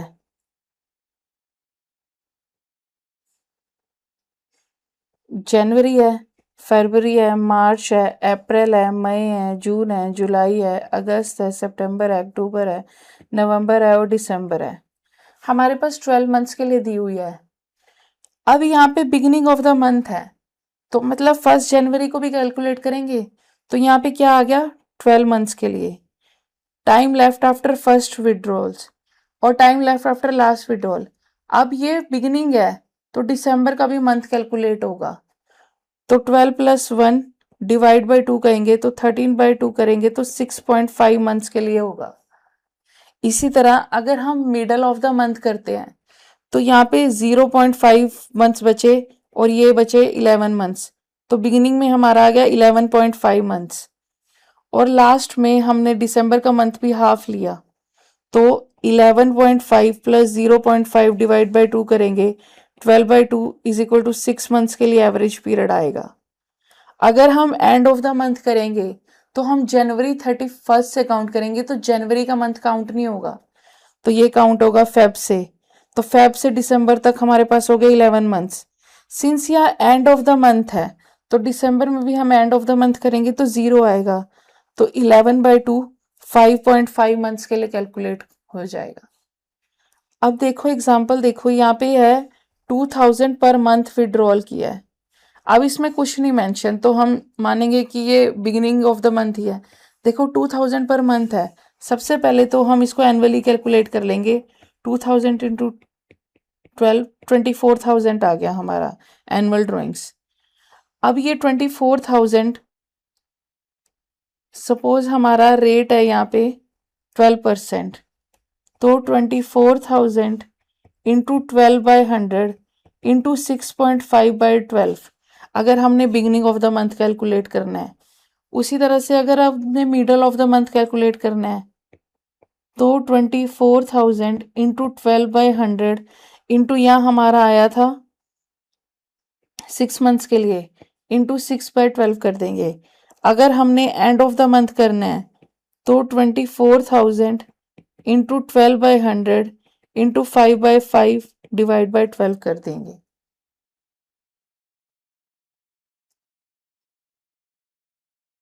देखो हम इसको लर्न भी कर सकते हैं कि अगर बिगिनिंग ऑफ द पीरियड में है तो 6.5 मंथ्स के लिए आएगा, मिडल है तो 6 के लिए और एंड ऑफ द पीरियड है तो 5.5 मंथ्स के लिए। उसी तरह हम क्वार्टर का भी कर देंगे। वाला केस देखा, अब हम पर क्वार्टर में कैसे कैलकुलेट करेंगे? देखो सपोज हमारे पास ये है जनवरी, फरवरी, मार्च, अप्रैल, मई, जून, जुलाई, अगस्त, सितंबर, अक्टूबर, नवंबर और दिसंबर। जन फेब मार्च एक क्वार्टर है, अप्रैल मई जून एक क्वार्टर है, जुलाई अगस्त सितंबर एक क्वार्टर है, अक्टूबर नवंबर दिसंबर एक क्वार्टर है। अगर हम बिगिनिंग ऑफ द क्वार्टर से देखें तो हम यहाँ पे 12 मंथ्स आ जाएगा, बिगिनिंग ऑफ द क्वार्टर से देखेंगे तो। और इसी तरह लास्ट में क्या करेंगे, लास्ट में क्वार्टर, लास्ट क्वार्टर को देखेंगे तो यहाँ 3 मंथ्स आ जाएगा। तो 12 प्लस 3/2 15/2 इज इक्वल टू 7.5। तो यहाँ 7.5 मंथ्स आ गया। इसी तरह से अगर हम मिडल ऑफ द क्वार्टर देखेंगे तो यहाँ से लेंगे मिडल, फेब के मिडल से लेंगे। तो फेब के मिडल से कैलकुलेट करेंगे तो फर्स्ट मंथ में 1.5 क्वार्टर हो गए, मंथ्स हो गए। यहाँ 3 मंथ्स 3 मंथ्स 3 मंथ्स, तो ये आ गया 1.5 3 3 3 10.5। और इसी तरह अगर हम यहाँ मिड ऑफ द क्वार्टर से लेंगे तो हम नवंबर के 15 से लेंगे तो यहाँ पे 1.5 बचेगा। तो 10.5 plus 1.5 divided by 2 12/2 is equal to 6 months आ गया अगर हम मिडल ऑफ द क्वार्टर को देखेंगे। इसी तरह अगर हम एंड ऑफ द क्वार्टर को देखें तो एंड ऑफ द क्वार्टर मतलब क्वार्टर यहाँ एंड हो रहा है मार्च लास्ट में, तो ये वाले क्वार्टर को, ये वाले 3 मंथ्स को हम कैलकुलेट नहीं करेंगे, हम काउंट करेंगे अप्रैल मई जून जुलाई अगस्त सितंबर अक्टूबर नवंबर दिसंबर। ये हमारे हो गए 9 मंथ्स। अब एंड ऑफ द क्वार्टर मतलब दिसंबर के लास्ट में, तो यहाँ 0 आएगा। तो 9 divide by 2 is equal to 4.5। तो यहाँ 4.5 मंथ्स आ जाएगा।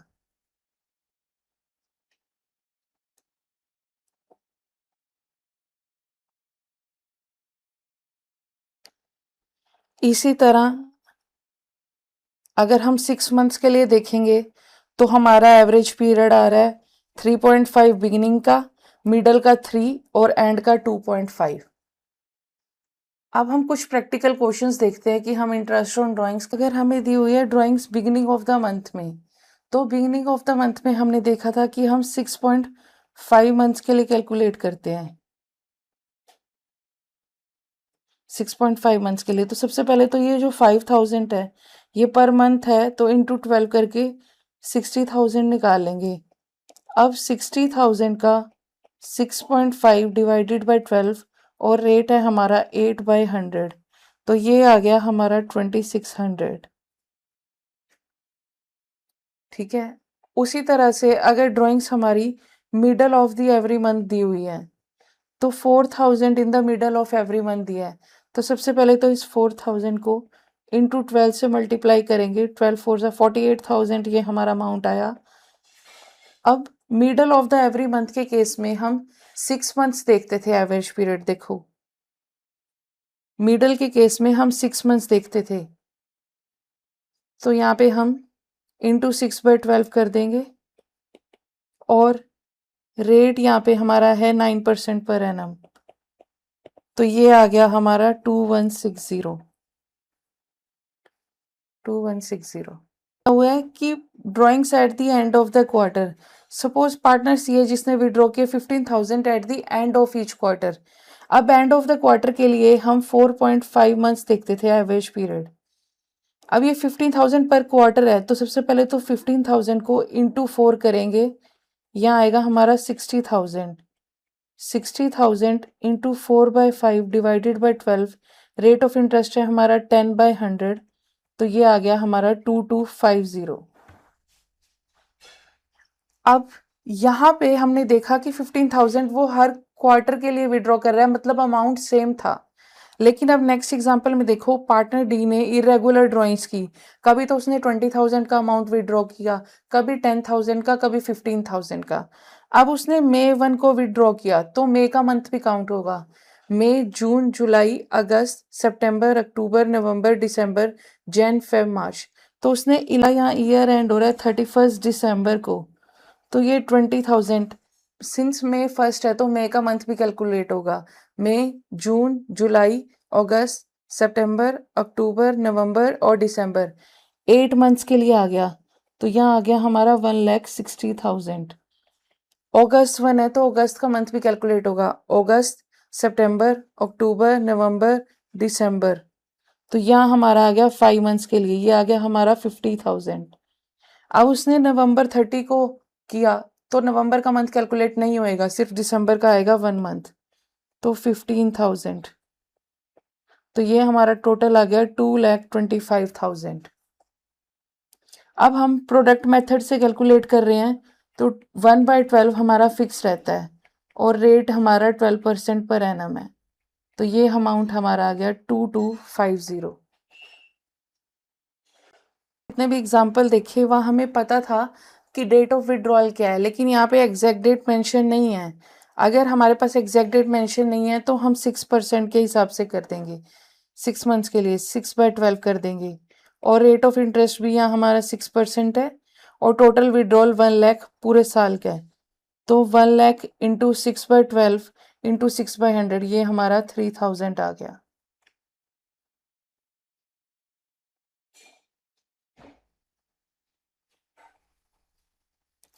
देखो अगर हमारे पास मिसिंग डेट है तो हम क्या करेंगे, हम एवरेज पीरियड 6 मंथ्स का ले लेंगे।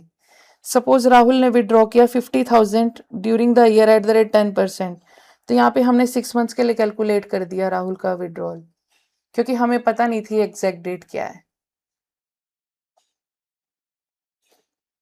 नेक्स्ट है, अगर वर्ड पर एनम दिया हुआ है तो हम मंथ्स कैलकुलेट ही नहीं करते, सीधा रेट से मल्टीप्लाई कर देते हैं। सपोज यहाँ अमित ने विड्रॉ किए 30,000 जनवरी 1 को, सिंस यहाँ पे 10% लिखा हुआ है, पर एनम लिखा ही नहीं हुआ, पर एनम नॉट मेंशन, तो सीधा रेट से मल्टीप्लाई कर देंगे। तो 30,000 इंटू 10/100 किया तो ये हमारा 3,000 आ गया।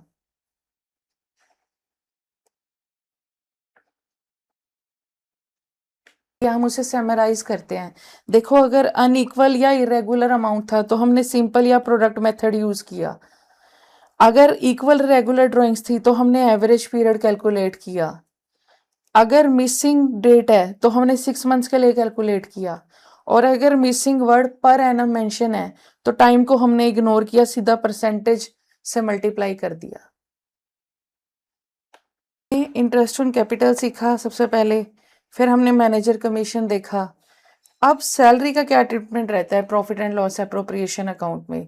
देखो सैलरी हम पर एनम दिखाते हैं, अगर पर मंथ दी हुई है तो हम इंटू 12 कर देंगे, अगर पर क्वार्टर दी हुई है तो हम इंटू 4 कर देंगे। देखो अगर 50,000 पर एनम दी हुई है तो हम उसे एज इट इज ले लेंगे, अगर हमें दिया हुआ है 20,000 पर मंथ तो 20,000 को 12 से मल्टीप्लाई करके 2,40,000 हम दिखाएंगे। अगर दी हुई है 15,000 पर क्वार्टर तो हम 15,000 इंटू 4 से मल्टीप्लाई करके उसको 60,000 दिखाएंगे। इंटरेस्ट ऑन ड्राइंग्स हमने देख लिया। नेक्स्ट आता है हमारे पास interest on loan.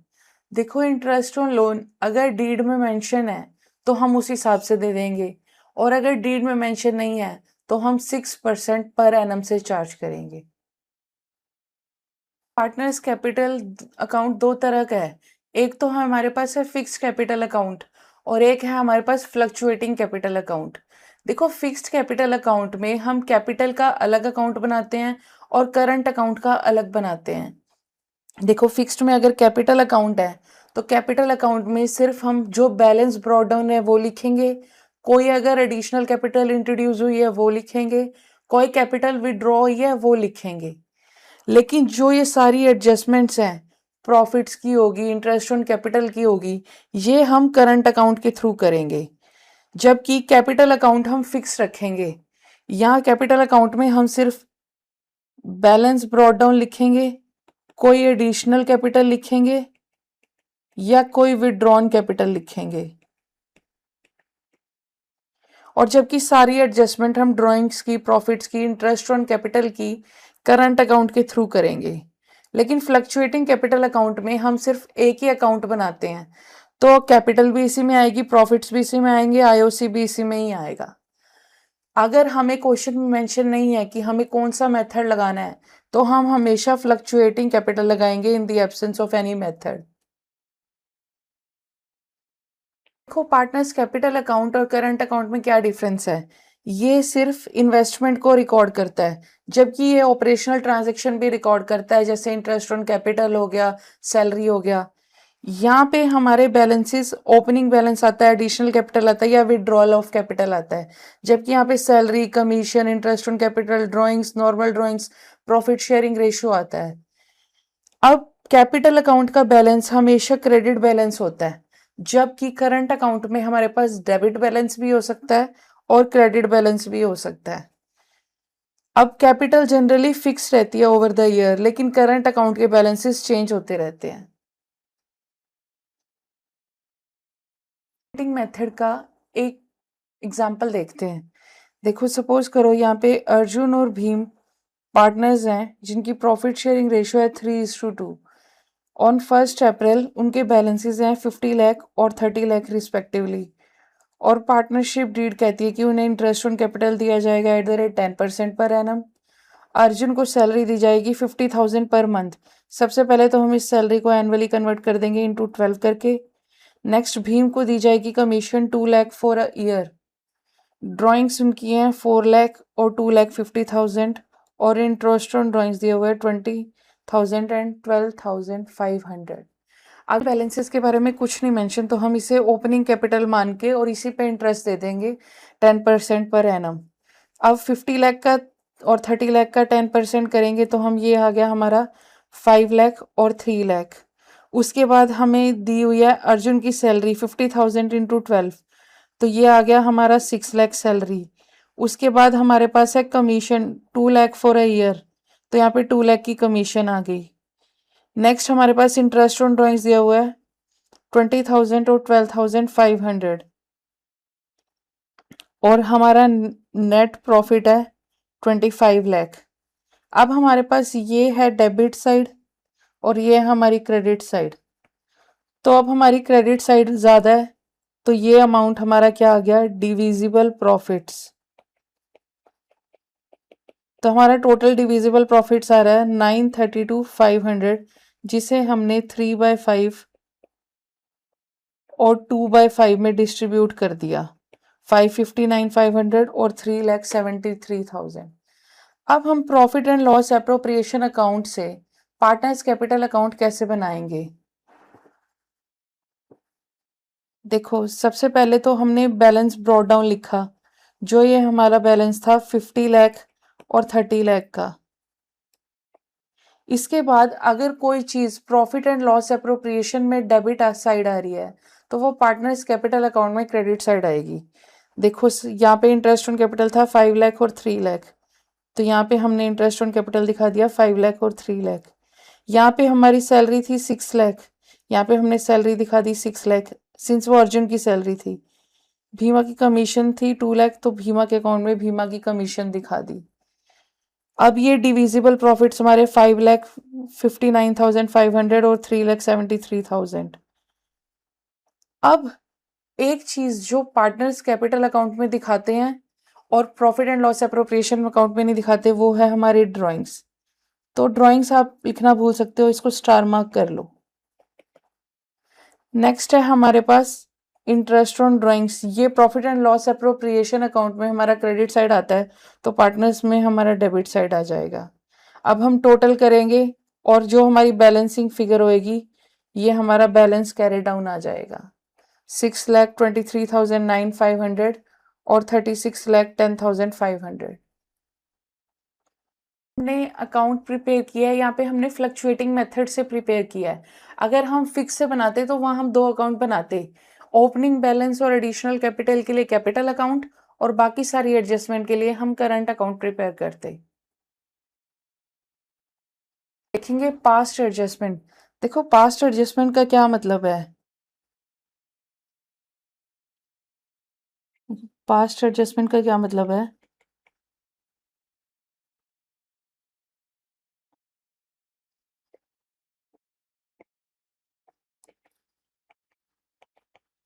Past adjustments का मतलब है कि अगर बुक्स ऑफ अकाउंट्स क्लोज हो गई हैं और कोई एरर और ओमिशन हो गया है तो उस केस में हम एक सिंगल रेक्टिफाइड एंट्री पास करते हैं। अब पार्टनर और फर्म में क्या है, इनवर्स रिलेशनशिप है। अगर कोई चीज फर्म के लिए लॉस है, अगर फर्म डेबिट करता है उसको, तो पार्टनर क्या करेगा, क्रेडिट। उसी तरह से अगर कोई चीज फर्म के लिए इनकम है, फर्म अगर उसे क्रेडिट करता है तो पार्टनर क्या करेगा, उसे डेबिट। ठीक है।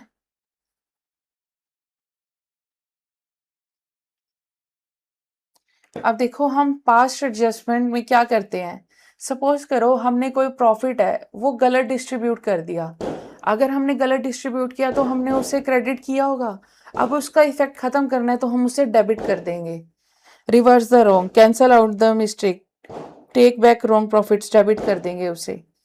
अगर पार्टनर को कोई सैलरी, बोनस, कमीशन दिया जा रहा है तो वो फर्म के लिए क्या है, फर्म के लिए तो खर्चा है। फर्म के लिए अगर लॉस है, फर्म उसे डेबिट करेगी तो पार्टनर क्या करेगा, इन सब चीजों को क्रेडिट। और आफ्टर डेबिट और क्रेडिट हम उनका रिवर्स इफेक्ट देखेंगे। देखेंगे कि डेबिट में बैलेंस बच रहा है हमारा या क्रेडिट में बच रहा है। और आफ्टर दैट हम एक सिंगल रेक्टिफाइड एंट्री पास कर देंगे। देखो इसको हम एग्जाम्पल के थ्रू देखते हैं। इंटरेस्ट ऑन ड्राइंग्स हमारी, अगर फर्म के लिए इनकम है तो पार्टनर के लिए क्या है, लॉस। अगर सैलरी, बोनस, कमीशन फर्म के लिए एक्सपेंस या लॉस है तो पार्टनर के लिए क्या है, इनकम है। ठीक है। हमने देखो ए और बी प्रॉफिट शेयरिंग रेशियो है 3:2। ए और बी की प्रॉफिट शेयरिंग रेशियो है 3:2। उनकी फिक्स कैपिटल दी हुई है 3 लाख और 2 लाख, और वो इंटरेस्ट ऑन कैपिटल देना भूल गए। अब यहाँ पे नेट प्रॉफिट के बारे में कुछ नहीं मेंशन, इसका मतलब है वो करेक्टली बटा हुआ है, तो हम प्रॉफिट को बिल्कुल भी नहीं छेड़ेंगे। हम इंटरेस्ट ऑन कैपिटल देना भूल गए पार्टनर्स को, तो फर्म के लिए क्या है, फर्म के लिए तो है खर्चा, फर्म करेगी डेबिट। तो ये सपोज करो ये टोटल नहीं, फर्म का अकाउंट है, तो फर्म इस 50,000 को करेगी डेबिट और पार्टनर्स करेंगे क्रेडिट। अभी 50,000 कैसे आया, 3 लाख का 10% 30,000 और 2 लाख का 10% 20,000। अब इस 50,000 के डेबिट को हमें डिस्ट्रीब्यूट करना है 3:2 में, क्योंकि ये खर्चा है फर्म का। अब यहाँ फर्म 50,000 क्रेडिट कर देगी तो पार्टनर्स क्या करेंगे, डेबिट। अब इस 50,000 के लॉस को कैसे डिस्ट्रीब्यूट किया जाएगा, 3:2 प्रॉफिट शेयरिंग रेशियो में 3/5। यह आया हमारा 30,000 और 20,000। सिंस यहाँ पे जितना अमाउंट डेबिट हो रहा है उतना ही क्रेडिट हो रहा है, तो यहाँ पे हमारा नील आ गया बैलेंस। मैथमेटिकल कैलकुलेशन की वजह से बैलेंस जीरो आ रहा है, तो हमें रेक्टिफाइड एंट्री पास करने की जरूरत नहीं है। देखो पी, क्यू और आर पार्टनर्स हैं इक्वल रेशो में, जो पी को सैलरी देना भूल गए और क्यू को कमीशन देना भूल गए। अब पी की सैलरी 5,000 पर मंथ है, सबसे पहले तो हम इसे एनुअल कन्वर्ट कर लेंगे। 5,000 × 12 60,000 क्रेडिट कर देंगे। कमीशन हमारी 20,000 क्रेडिट कर देंगे। यहाँ ये 60,000 क्रेडिट है और ये क्यू का 20,000 क्रेडिट है, तो अगर हम फर्म का अकाउंट बनाएंगे तो वहाँ आ जाएगा हमारा 80,000 डेबिट। अब इस 80,000 के डेबिट को हम यहाँ क्रेडिट कर देंगे और इस 80,000 को पार्टनर की प्रॉफिट शेयरिंग रेशियो में डिस्ट्रीब्यूट कर देंगे 1:1:1। अब हमारा यहाँ क्रेडिट बैलेंस बचा है, क्योंकि यहाँ क्रेडिट बैलेंस ज़्यादा है। यहाँ पे डेबिट ज़्यादा है तो डेबिट बैलेंस बचा है। यहाँ पे हमारा डेबिट बैलेंस ज़्यादा है तो डेबिट बैलेंस बचा है। अब हम एंट्री क्या पास कर देंगे, क्यू और आर के डेबिट बैलेंसेस बचे हैं तो उन्हें डेबिट कर देंगे, और पी का क्रेडिट बैलेंस बचा है तो उसे क्रेडिट कर देंगे। अब यहाँ पे वर्ड हम कैपिटल अकाउंट इसलिए लिख रहे हैं क्योंकि यहाँ पे मेथड प्रेस्क्राइब नहीं है कि हम फिक्स्ड कैपिटल अकाउंट बना रहे हैं या फ्लक्चुएटिंग। और हमने देखा था कि अगर हमें मेथड नहीं पता तो हम उसे फ्लक्चुएटिंग मान के और कैपिटल अकाउंट में बैलेंसेस ट्रांसफर कर रहे हैं। लेकिन अगर यहाँ वर्ड फिक्स्ड मेंशन होता तो हम इन बैलेंसेस को करंट अकाउंट में लेके जाते। देखो यहाँ पे एक्स और वाई की करेक्ट प्रॉफिट शेयरिंग रेशो है 3:1, जबकि उन्होंने गलती से 1:1 की रेशो में प्रॉफिट डिस्ट्रीब्यूट कर दिया। अब सबसे पहले तो हम ये देखेंगे कि गलत क्या हुआ। 1,20,000 को उन्हें इक्वल डिस्ट्रीब्यूट कर दिया 60,000 इंटू 60,000। सिंस प्रॉफिट हमारा क्रेडिट होता, लेकिन उसका रिवर्स इफेक्ट करने के लिए हमने उसे डेबिट कर दिया, तो 60,000 इंटू 60,000 डेबिट एक्स और वाई का। अब प्रॉफिट डिस्ट्रीब्यूट करना है तो हमें उसे क्रेडिट करना पड़ेगा। 1,20,000 को हमने 3/4 और 1/4 की रेशो में डिस्ट्रीब्यूट किया, तो हमारा 90,000 क्रेडिट और 30,000 क्रेडिट आ रहा है। अब हमारे पास यहाँ पे क्रेडिट साइड बैलेंस ज़्यादा है, तो 30,000 क्रेडिट आ गया और यहाँ पे हमारा 30,000 डेबिट साइड ज़्यादा है, तो हम wise capital account 2x capital account rectified entry pass कर देंगे। पास एम और एन की प्रॉफिट शेयरिंग रेशो है 5:3, जिनके कैपिटल बैलेंसेस हैं 5 लाख और 4 लाख, जिन्होंने इंटरेस्ट ऑन कैपिटल चार्ज कर लिया 10% पर एनम से, जबकि करना कितना था 8%। अब हम टाइम वेस्ट नहीं करेंगे कि पहले हम 10% डिस्ट्रीब्यूट करें फिर 10 लें, इससे अच्छा हम इनका नेट इफेक्ट देख लेंगे। देखो उसने 2% इंटरेस्ट ज़्यादा दे दिया। अब इंटरेस्ट ऑन कैपिटल वैसे तो क्रेडिट होता है, लेकिन ज़्यादा देने की वजह से हम पार्टनर को डेबिट कर देंगे। तो हमने इस 5 लाख का 2% हमारा आया 10,000 और 4 लाख का 2% हमारा आया 8,000, तो हम इन्हें इस 10,000 और 8,000 को डेबिट कर दिया। अब पार्टनर के अकाउंट में ये डेबिट हुआ है, तो फर्म के अकाउंट में 18,000 क्या हुआ होगा क्रेडिट। अब इस 18,000 को डेबिट कर देंगे हम प्रॉफिट शेयरिंग रेशो में, जो हमारी है 5:3। अब हम अगर 18,000 को 5/8 और 3/8 में कन्वर्ट करेंगे तो वो आ रहा है 11,250 और 6,750। अब हमारे पास क्रेडिट आ रहा है 11,250 और डेबिट आ रहा है 10,000। हमारे पास क्रेडिट साइड ज़्यादा आ रही है। यहाँ पे हम देखेंगे 8,000 डेबिट और 6,750, यहाँ पे हमारी डेबिट साइड ज़्यादा आ रही है 1,250 से, तो हम N's capital account to M's capital account rectified entry pass कर देंगे। रवि, कवि और छवि 3 पार्टनर्स हैं जिनकी प्रॉफिट शेयरिंग रेशो है 2:2:1। उनके फिक्स्ड कैपिटल बैलेंसेस हैं 4 लाख, 3 लाख और 2 लाख। अब देखो यहाँ वर्ड फिक्स्ड कैपिटल मेंशन है, तो हम जो रेक्टिफाइड एंट्री बैलेंसेस ट्रांसफर करेंगे वो कैपिटल अकाउंट में नहीं करेंगे, करंट अकाउंट में करेंगे। Because capital R fixed you must use current account. ठीक है। अब उन्होंने 5% आईओसी देना भूल गए। अब हमें पता है इंटरेस्ट ऑन कैपिटल फर्म के लिए खर्चा है, तो पार्टनर के लिए क्या इनकम, तो पार्टनर क्या करेगा क्रेडिट। देखो 4 लाख का 5% हमारा आया 20,000, 3 लाख का 5% हमारा आया 15,000, 2 लाख का 5% हमारे पास आया 10,000। उसके बाद सैलरी देना भूल गए छवि को 30,000, तो यहाँ पे छवि की सैलरी भी ऐड कर देंगे। अब इंटरेस्ट ऑन ड्रॉइंग्स का क्या होता है डेबिट बैलेंस। ये थे हमारे इंटरेस्ट ऑन कैपिटल का credit balance, interest on drawings का हमारा डेबिट बैलेंस। अब हमने इनका नेट इफेक्ट देख लिया। 18,000 जो हमारे बचे ये क्रेडिट साइड बचे, यहाँ भी हमारा क्रेडिट बैलेंस बचा और यहाँ पे भी हमारा क्रेडिट बैलेंस बचा। अब हमने इस क्रेडिट बैलेंस को टोटल अगर किया, जो अमाउंट आया उसको हमने 2:2:1 की रेशो में डिस्ट्रीब्यूट कर दिया, तो ये हमारा डेबिट हो गया। तो यहाँ पे हमारी डेबिट साइड ज़्यादा है तो डेबिट बैलेंस बचा, यहाँ भी हमारी डेबिट साइड ज़्यादा है तो डेबिट बैलेंस बचा, लेकिन यहाँ हमारी क्रेडिट साइड ज़्यादा है, क्रेडिट साइड ज़्यादा है तो क्रेडिट बैलेंस बचा। अब हमने एंट्री पास कर दी। सिंस रवि और कवि का डेबिट बैलेंस बचा है, तो Ravi's current account debit, Kavi's current account debit to Chhavi's current account. देखो सबसे पहले सारी एडजस्टमेंट्स का हम टोटल कर लेंगे, फिर उसको रिवर्स इफेक्ट करने के लिए प्रॉफिट शेयरिंग रेशो में डिस्ट्रीब्यूट कर देंगे। अगर हमारे पास डेबिट बैलेंस बचता है तो उसे डेबिट कर देंगे और क्रेडिट बैलेंस बचता है तो उसे क्रेडिट कर देंगे।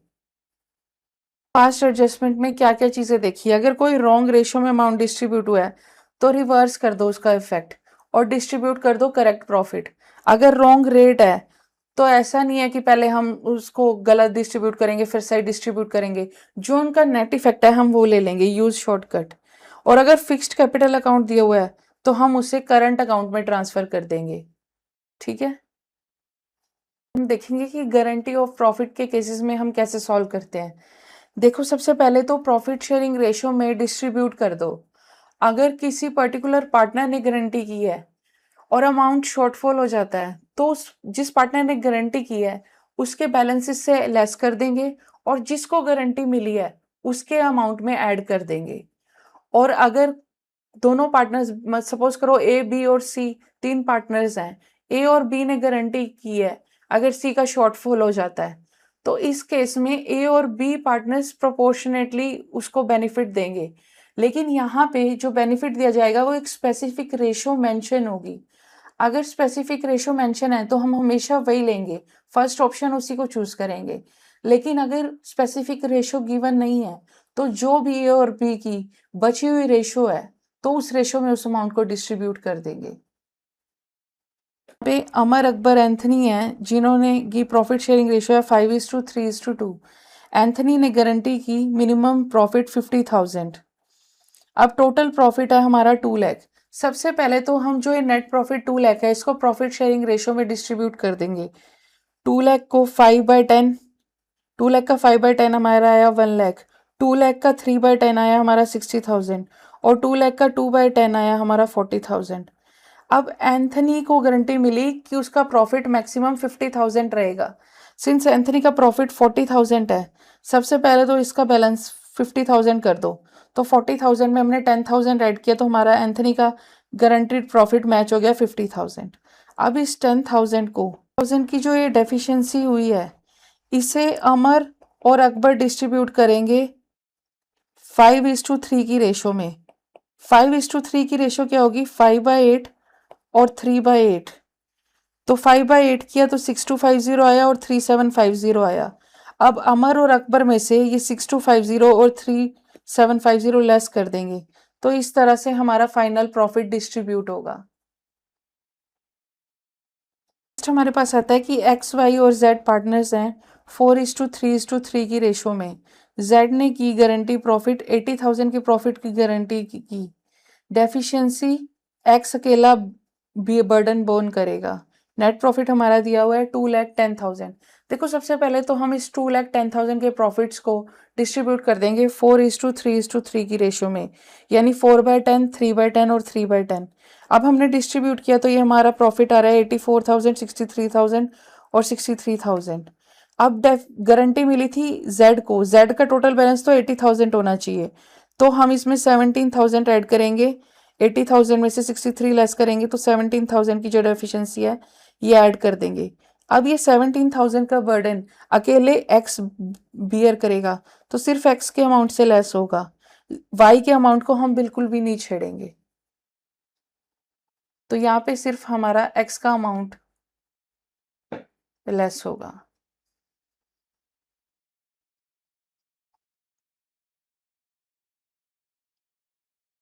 देखो सीता, गीता और मीता पार्टनर्स हैं जिनकी प्रॉफिट शेयरिंग रेशियो है 3:2:1। मीता को गारंटी मिली 60,000 की। डेफिशिएंसी जो है वो सीता और गीता 2:1 की रेशो में। सिंस यहाँ पे स्पेसिफिक रेशो मेंशन है तो हम शॉर्टफॉल को इसी रेशो में डिस्ट्रीब्यूट करेंगे, हम यहाँ प्रॉफिट शेयरिंग रेशो कंसीडर नहीं करेंगे। तो अगर हमने 2,40,000 के प्रॉफिट को 3/6, 2/6 और 1/6 की रेशो में डिस्ट्रीब्यूट किया, 2,40,000 को 3/6 की रेशो में डिस्ट्रीब्यूट किया तो ये आया हमारा 1,20,000। इसी तरह हमने गीता और मीता का प्रॉफिट भी निकाल लिया। अब मीता को गारंटी मिली थी 60,000 की जबकि उसका प्रॉफिट आ रहा है 40,000, तो यहाँ पे प्लस 20,000 करके उसको 60,000 पूरा कर देंगे। अब ये जो 20,000 की डेफिशिएंसी आई है ये 2:1 की रेशियो में डिस्ट्रीब्यूट की जाएगी, 2/3 और 20,000 इंटू 1/3। अब ये अमाउंट सीता और गीता से हम लेस कर देंगे तो उनका फाइनल प्रॉफिट ये आ जाएगा।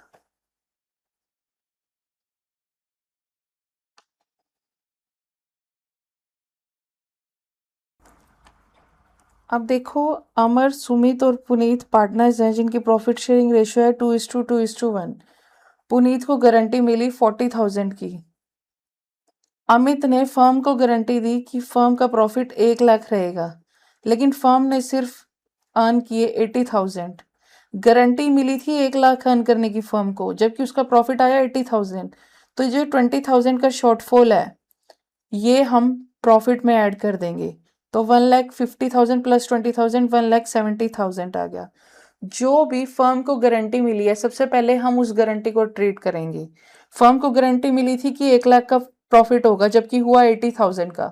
तो इस 20,000 को हमने नेट प्रॉफिट में ऐड कर दिया। अब इस 1,70,000 के प्रॉफिट को हम 2:2:1 की रेशो में डिस्ट्रीब्यूट कर देंगे। अब हम अगर 1,70,000 को 2/5, 2/5 और 1/5 की रेशो में डिस्ट्रीब्यूट करते हैं, तो हमारा प्रॉफिट आता है 68,000, 68,000 और 34,000। अब पुनीत को गारंटी मिली थी कि उसका प्रॉफिट होगा 40,000, जबकि पुनीत का प्रॉफिट आ रहा है 34,000। 6,000 का शॉर्टफॉल है, तो ये 40,000 अब हो गया। इस 6,000 को अमित और सुमित अमित और सुमित डिस्ट्रीब्यूट करेंगे 2:2 की रेशो में, मतलब 1:1 की रेशो में। तो 3,000 अमित से लेस होगा और 3,000 सुमित से लेस होगा। तो सबसे पहले जो फर्म को गारंटी मिली है, हम उसे फुलफिल करेंगे। फिर जो पार्टनर को गारंटी मिली है, हम उसे फुलफिल करेंगे। में अगर हम गलती ना करें, उसके लिए कुछ पॉइंटर्स हैं। अगर स्पेसिफिक रेशो दी हुई है, तो सबसे पहले हम स्पेसिफिक रेशो को ही कंसीडर करेंगे। उस केस में हम प्रॉफिट शेयरिंग रेशो को इग्नोर करेंगे। अगर नेट लॉस दिया हुआ है प्रॉफिट की जगह, तो जो गारंटी का प्रॉफिट है, उसमें जो पार्टनर का शेयर है लॉस का, उसको ऐड करके डिस्ट्रीब्यूट करेंगे। अगर ड्यूअल गारंटी दी हुई है, तो सबसे पहले जो गारंटी फर्म को दी गई है, हम उसे फुलफिल करेंगे, फिर पार्टनर की गारंटी को फुलफिल करेंगे। अब ये नेट लॉस डेफिशिएंसी का क्या मतलब हुआ, इसके लिए हम एक एग्जांपल देखते हैं। देखो, फर्म को लॉस हुआ 60,000 का। अब अगर हम इस 60,000 को प्रॉफिट शेयरिंग रेशियो में डिस्ट्रीब्यूट करें 3/6, तो यह आया 30,000, ये आया 20,000 और ये आया 10,000। यानी एन का लॉस कितना आया? 10,000। एन का लॉस आया 10,000, जबको एन को गारंटी मिली हुई थी 30,000 के प्रॉफिट की। अब ये 10,000 के लॉस से 30,000 के प्रॉफिट तक जाने के लिए हमारा टोटल डेफिशिएंसी कैसे कैलकुलेट होगी? जो गारंटी का प्रॉफिट है 30,000 प्लस उसने जो लॉस सफर किया 40,000। अब इस 40,000 को हम 3:2, 3/5 और 2/5 की रेशो में डिस्ट्रीब्यूट करेंगे। तो ये हमारा आ गया 24,000 और 16,000। ए ने विड्रॉ किया 5,000 per month at the beginning of each month. देखो, 5,000 पर मंथ किया तो 5,000 इंटू 12 करके 60,000 आ गया। और at the beginning of each month में हमें पता है कि 6.5 मंथ्स के लिए हम कैलकुलेट करते हैं, और रेट ऑफ इंटरेस्ट हमारा 12% है। तो इस तरह से ये कैलकुलेट होके 3,900 आ जाएगा। अब ए ने विड्रॉ किए 4,000 eight the end of each quarter. अब क्वार्टर है, 4,000 इंटू 4 करेंगे तो 16,000 आएगा। एट द एंड में हम 4.5 मंथ्स के लिए एवरेज पीरियड लेते हैं, तो 4.5 डिवाइडेड बाई 12, और रेट ऑफ इंटरेस्ट हमारा 10/100 है इंटू 16,000। अब पार्टनर ने विड्रॉ किए 20,000 ड्यूरिंग द ईयर। सिंस ये पर एनम ही है, तो हम 20,000 को एज इट इज ले लेंगे। इंटरेस्ट ऑन ड्रॉइंग्स 8% है, और यहाँ पे ये नहीं बताया कि किस रेट कितने मंथ्स के लिए कैलकुलेट करना है, तो हम 6/12 करके कैलकुलेट कर देंगे। अब नेक्स्ट हमारा आ रहा है, अगर हमारा अप्रोप्रिएशन ग्रेटर देन प्रॉफिट है। देखो, ए और बी पास कैपिटल दी हुई है 4 लाख और 2 लाख। इंटरेस्ट ऑन कैपिटल है 10%, यानी 40,000 और 20,000, टोटल हमारा हो गया 60,000। अब ये ग्रेटर है 45,000 के प्रॉफिट से। तो स्टेप 1 तो हमारा अप्रोप्रिएशन में यही था कि क्या हमारा अप्रोप्रिएशन का अमाउंट प्रॉफिट से ज़्यादा है। नेक्स्ट स्टेप में हम क्लेम रेशियो फाइंड आउट करेंगे।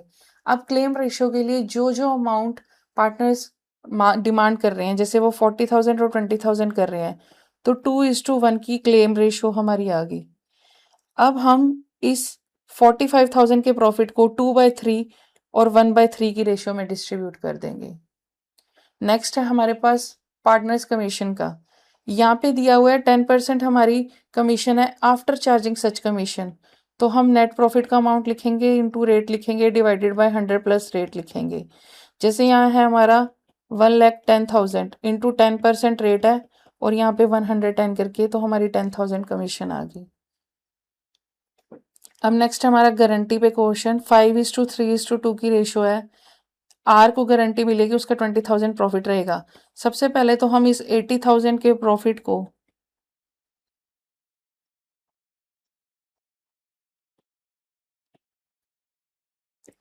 80,000 के प्रॉफिट को सबसे पहले तो हम 5/10, 3/10 और 2/10 की रेशो में डिस्ट्रीब्यूट कर देंगे। तो डिस्ट्रीब्यूट करके हमारा आया 40,000 क्रेडिट, 24,000 क्रेडिट और 16,000 क्रेडिट। ठीक है। अब आप आर को गारंटी मिली थी 20,000 की, जबकि उसका आया 16,000, तो यहाँ 4,000 ऐड कर देंगे। आर का हो गया 20,000। अब इस आर के 20,000 को करने के लिए हमें पी और क्यू का शेयर रिड्यूस करना पड़ेगा। अब स्पेसिफिक रेशियो दी होती तो हम उससे करते, लेकिन नहीं दी हुई तो हम 5/3, 5/8 और 3/8। तो ये हमने 4,000 को 5/8 में डिस्ट्रीब्यूट किया तो 2,500 आया और 3/8 में डिस्ट्रीब्यूट किया तो 1,500 आया। तो अब इस 40,000 में से हम 2,500 रिड्यूस कर देंगे, इसमें से हम रिड्यूस करेंगे 1,500, तो हमारा बैलेंस आ गया 37,500 और 22,500, और ये तो 20,000 आ ही गया था। अगर इसमें अब ये लिखा हुआ है कि अगर पार्टनर को गारंटी किया प्रॉफिट, बस उसको लॉस हो जाता है, तो उसमें गारंटी का अमाउंट प्लस लॉस का अमाउंट करेंगे। इसके लिए हमने न्यूमेरिकल देखा था ना, ये लास्ट वाला, ये वाले एग्जाम्पल की बात कर रहा है कि हमें गैप फुलफिल करने के लिए 10,000 के लॉस से 30,000 की गारंटी तक जाना था, तो टोटल गैप 40,000 फुलफिल करना था।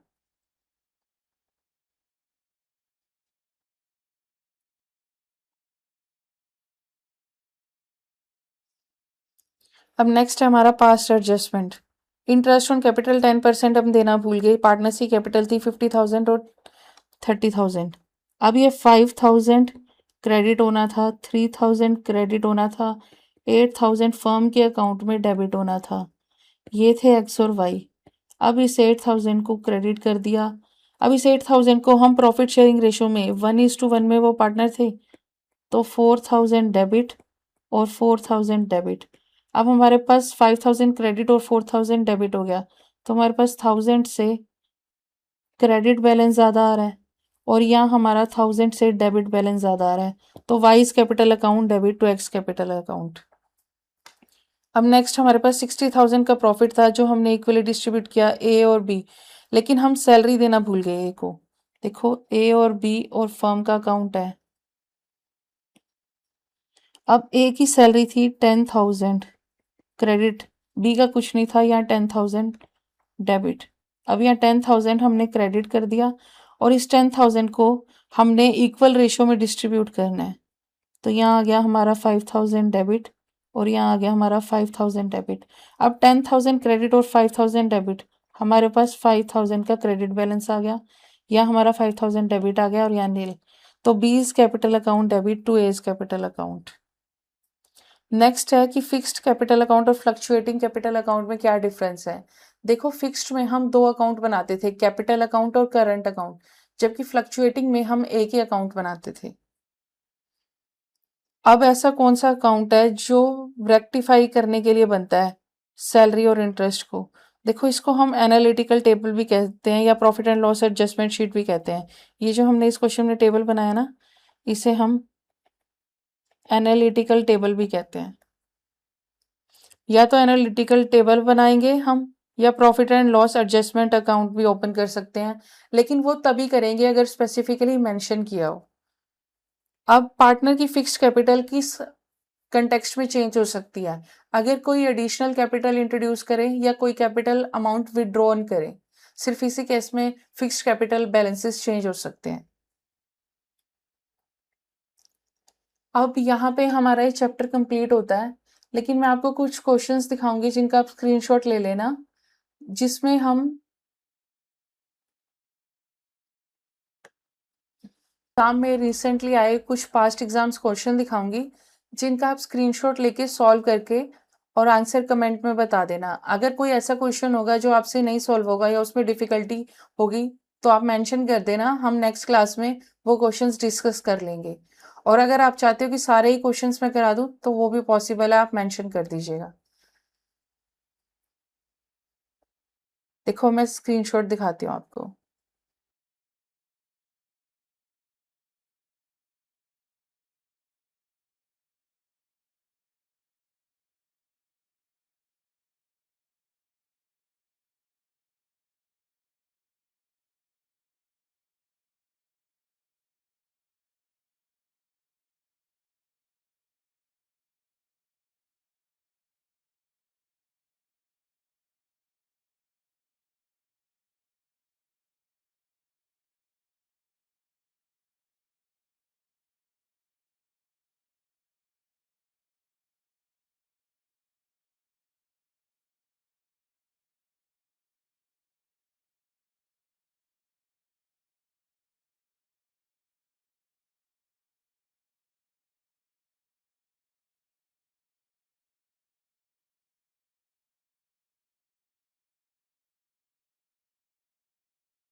हम लेक्चर यही वाइंड अप करते हैं।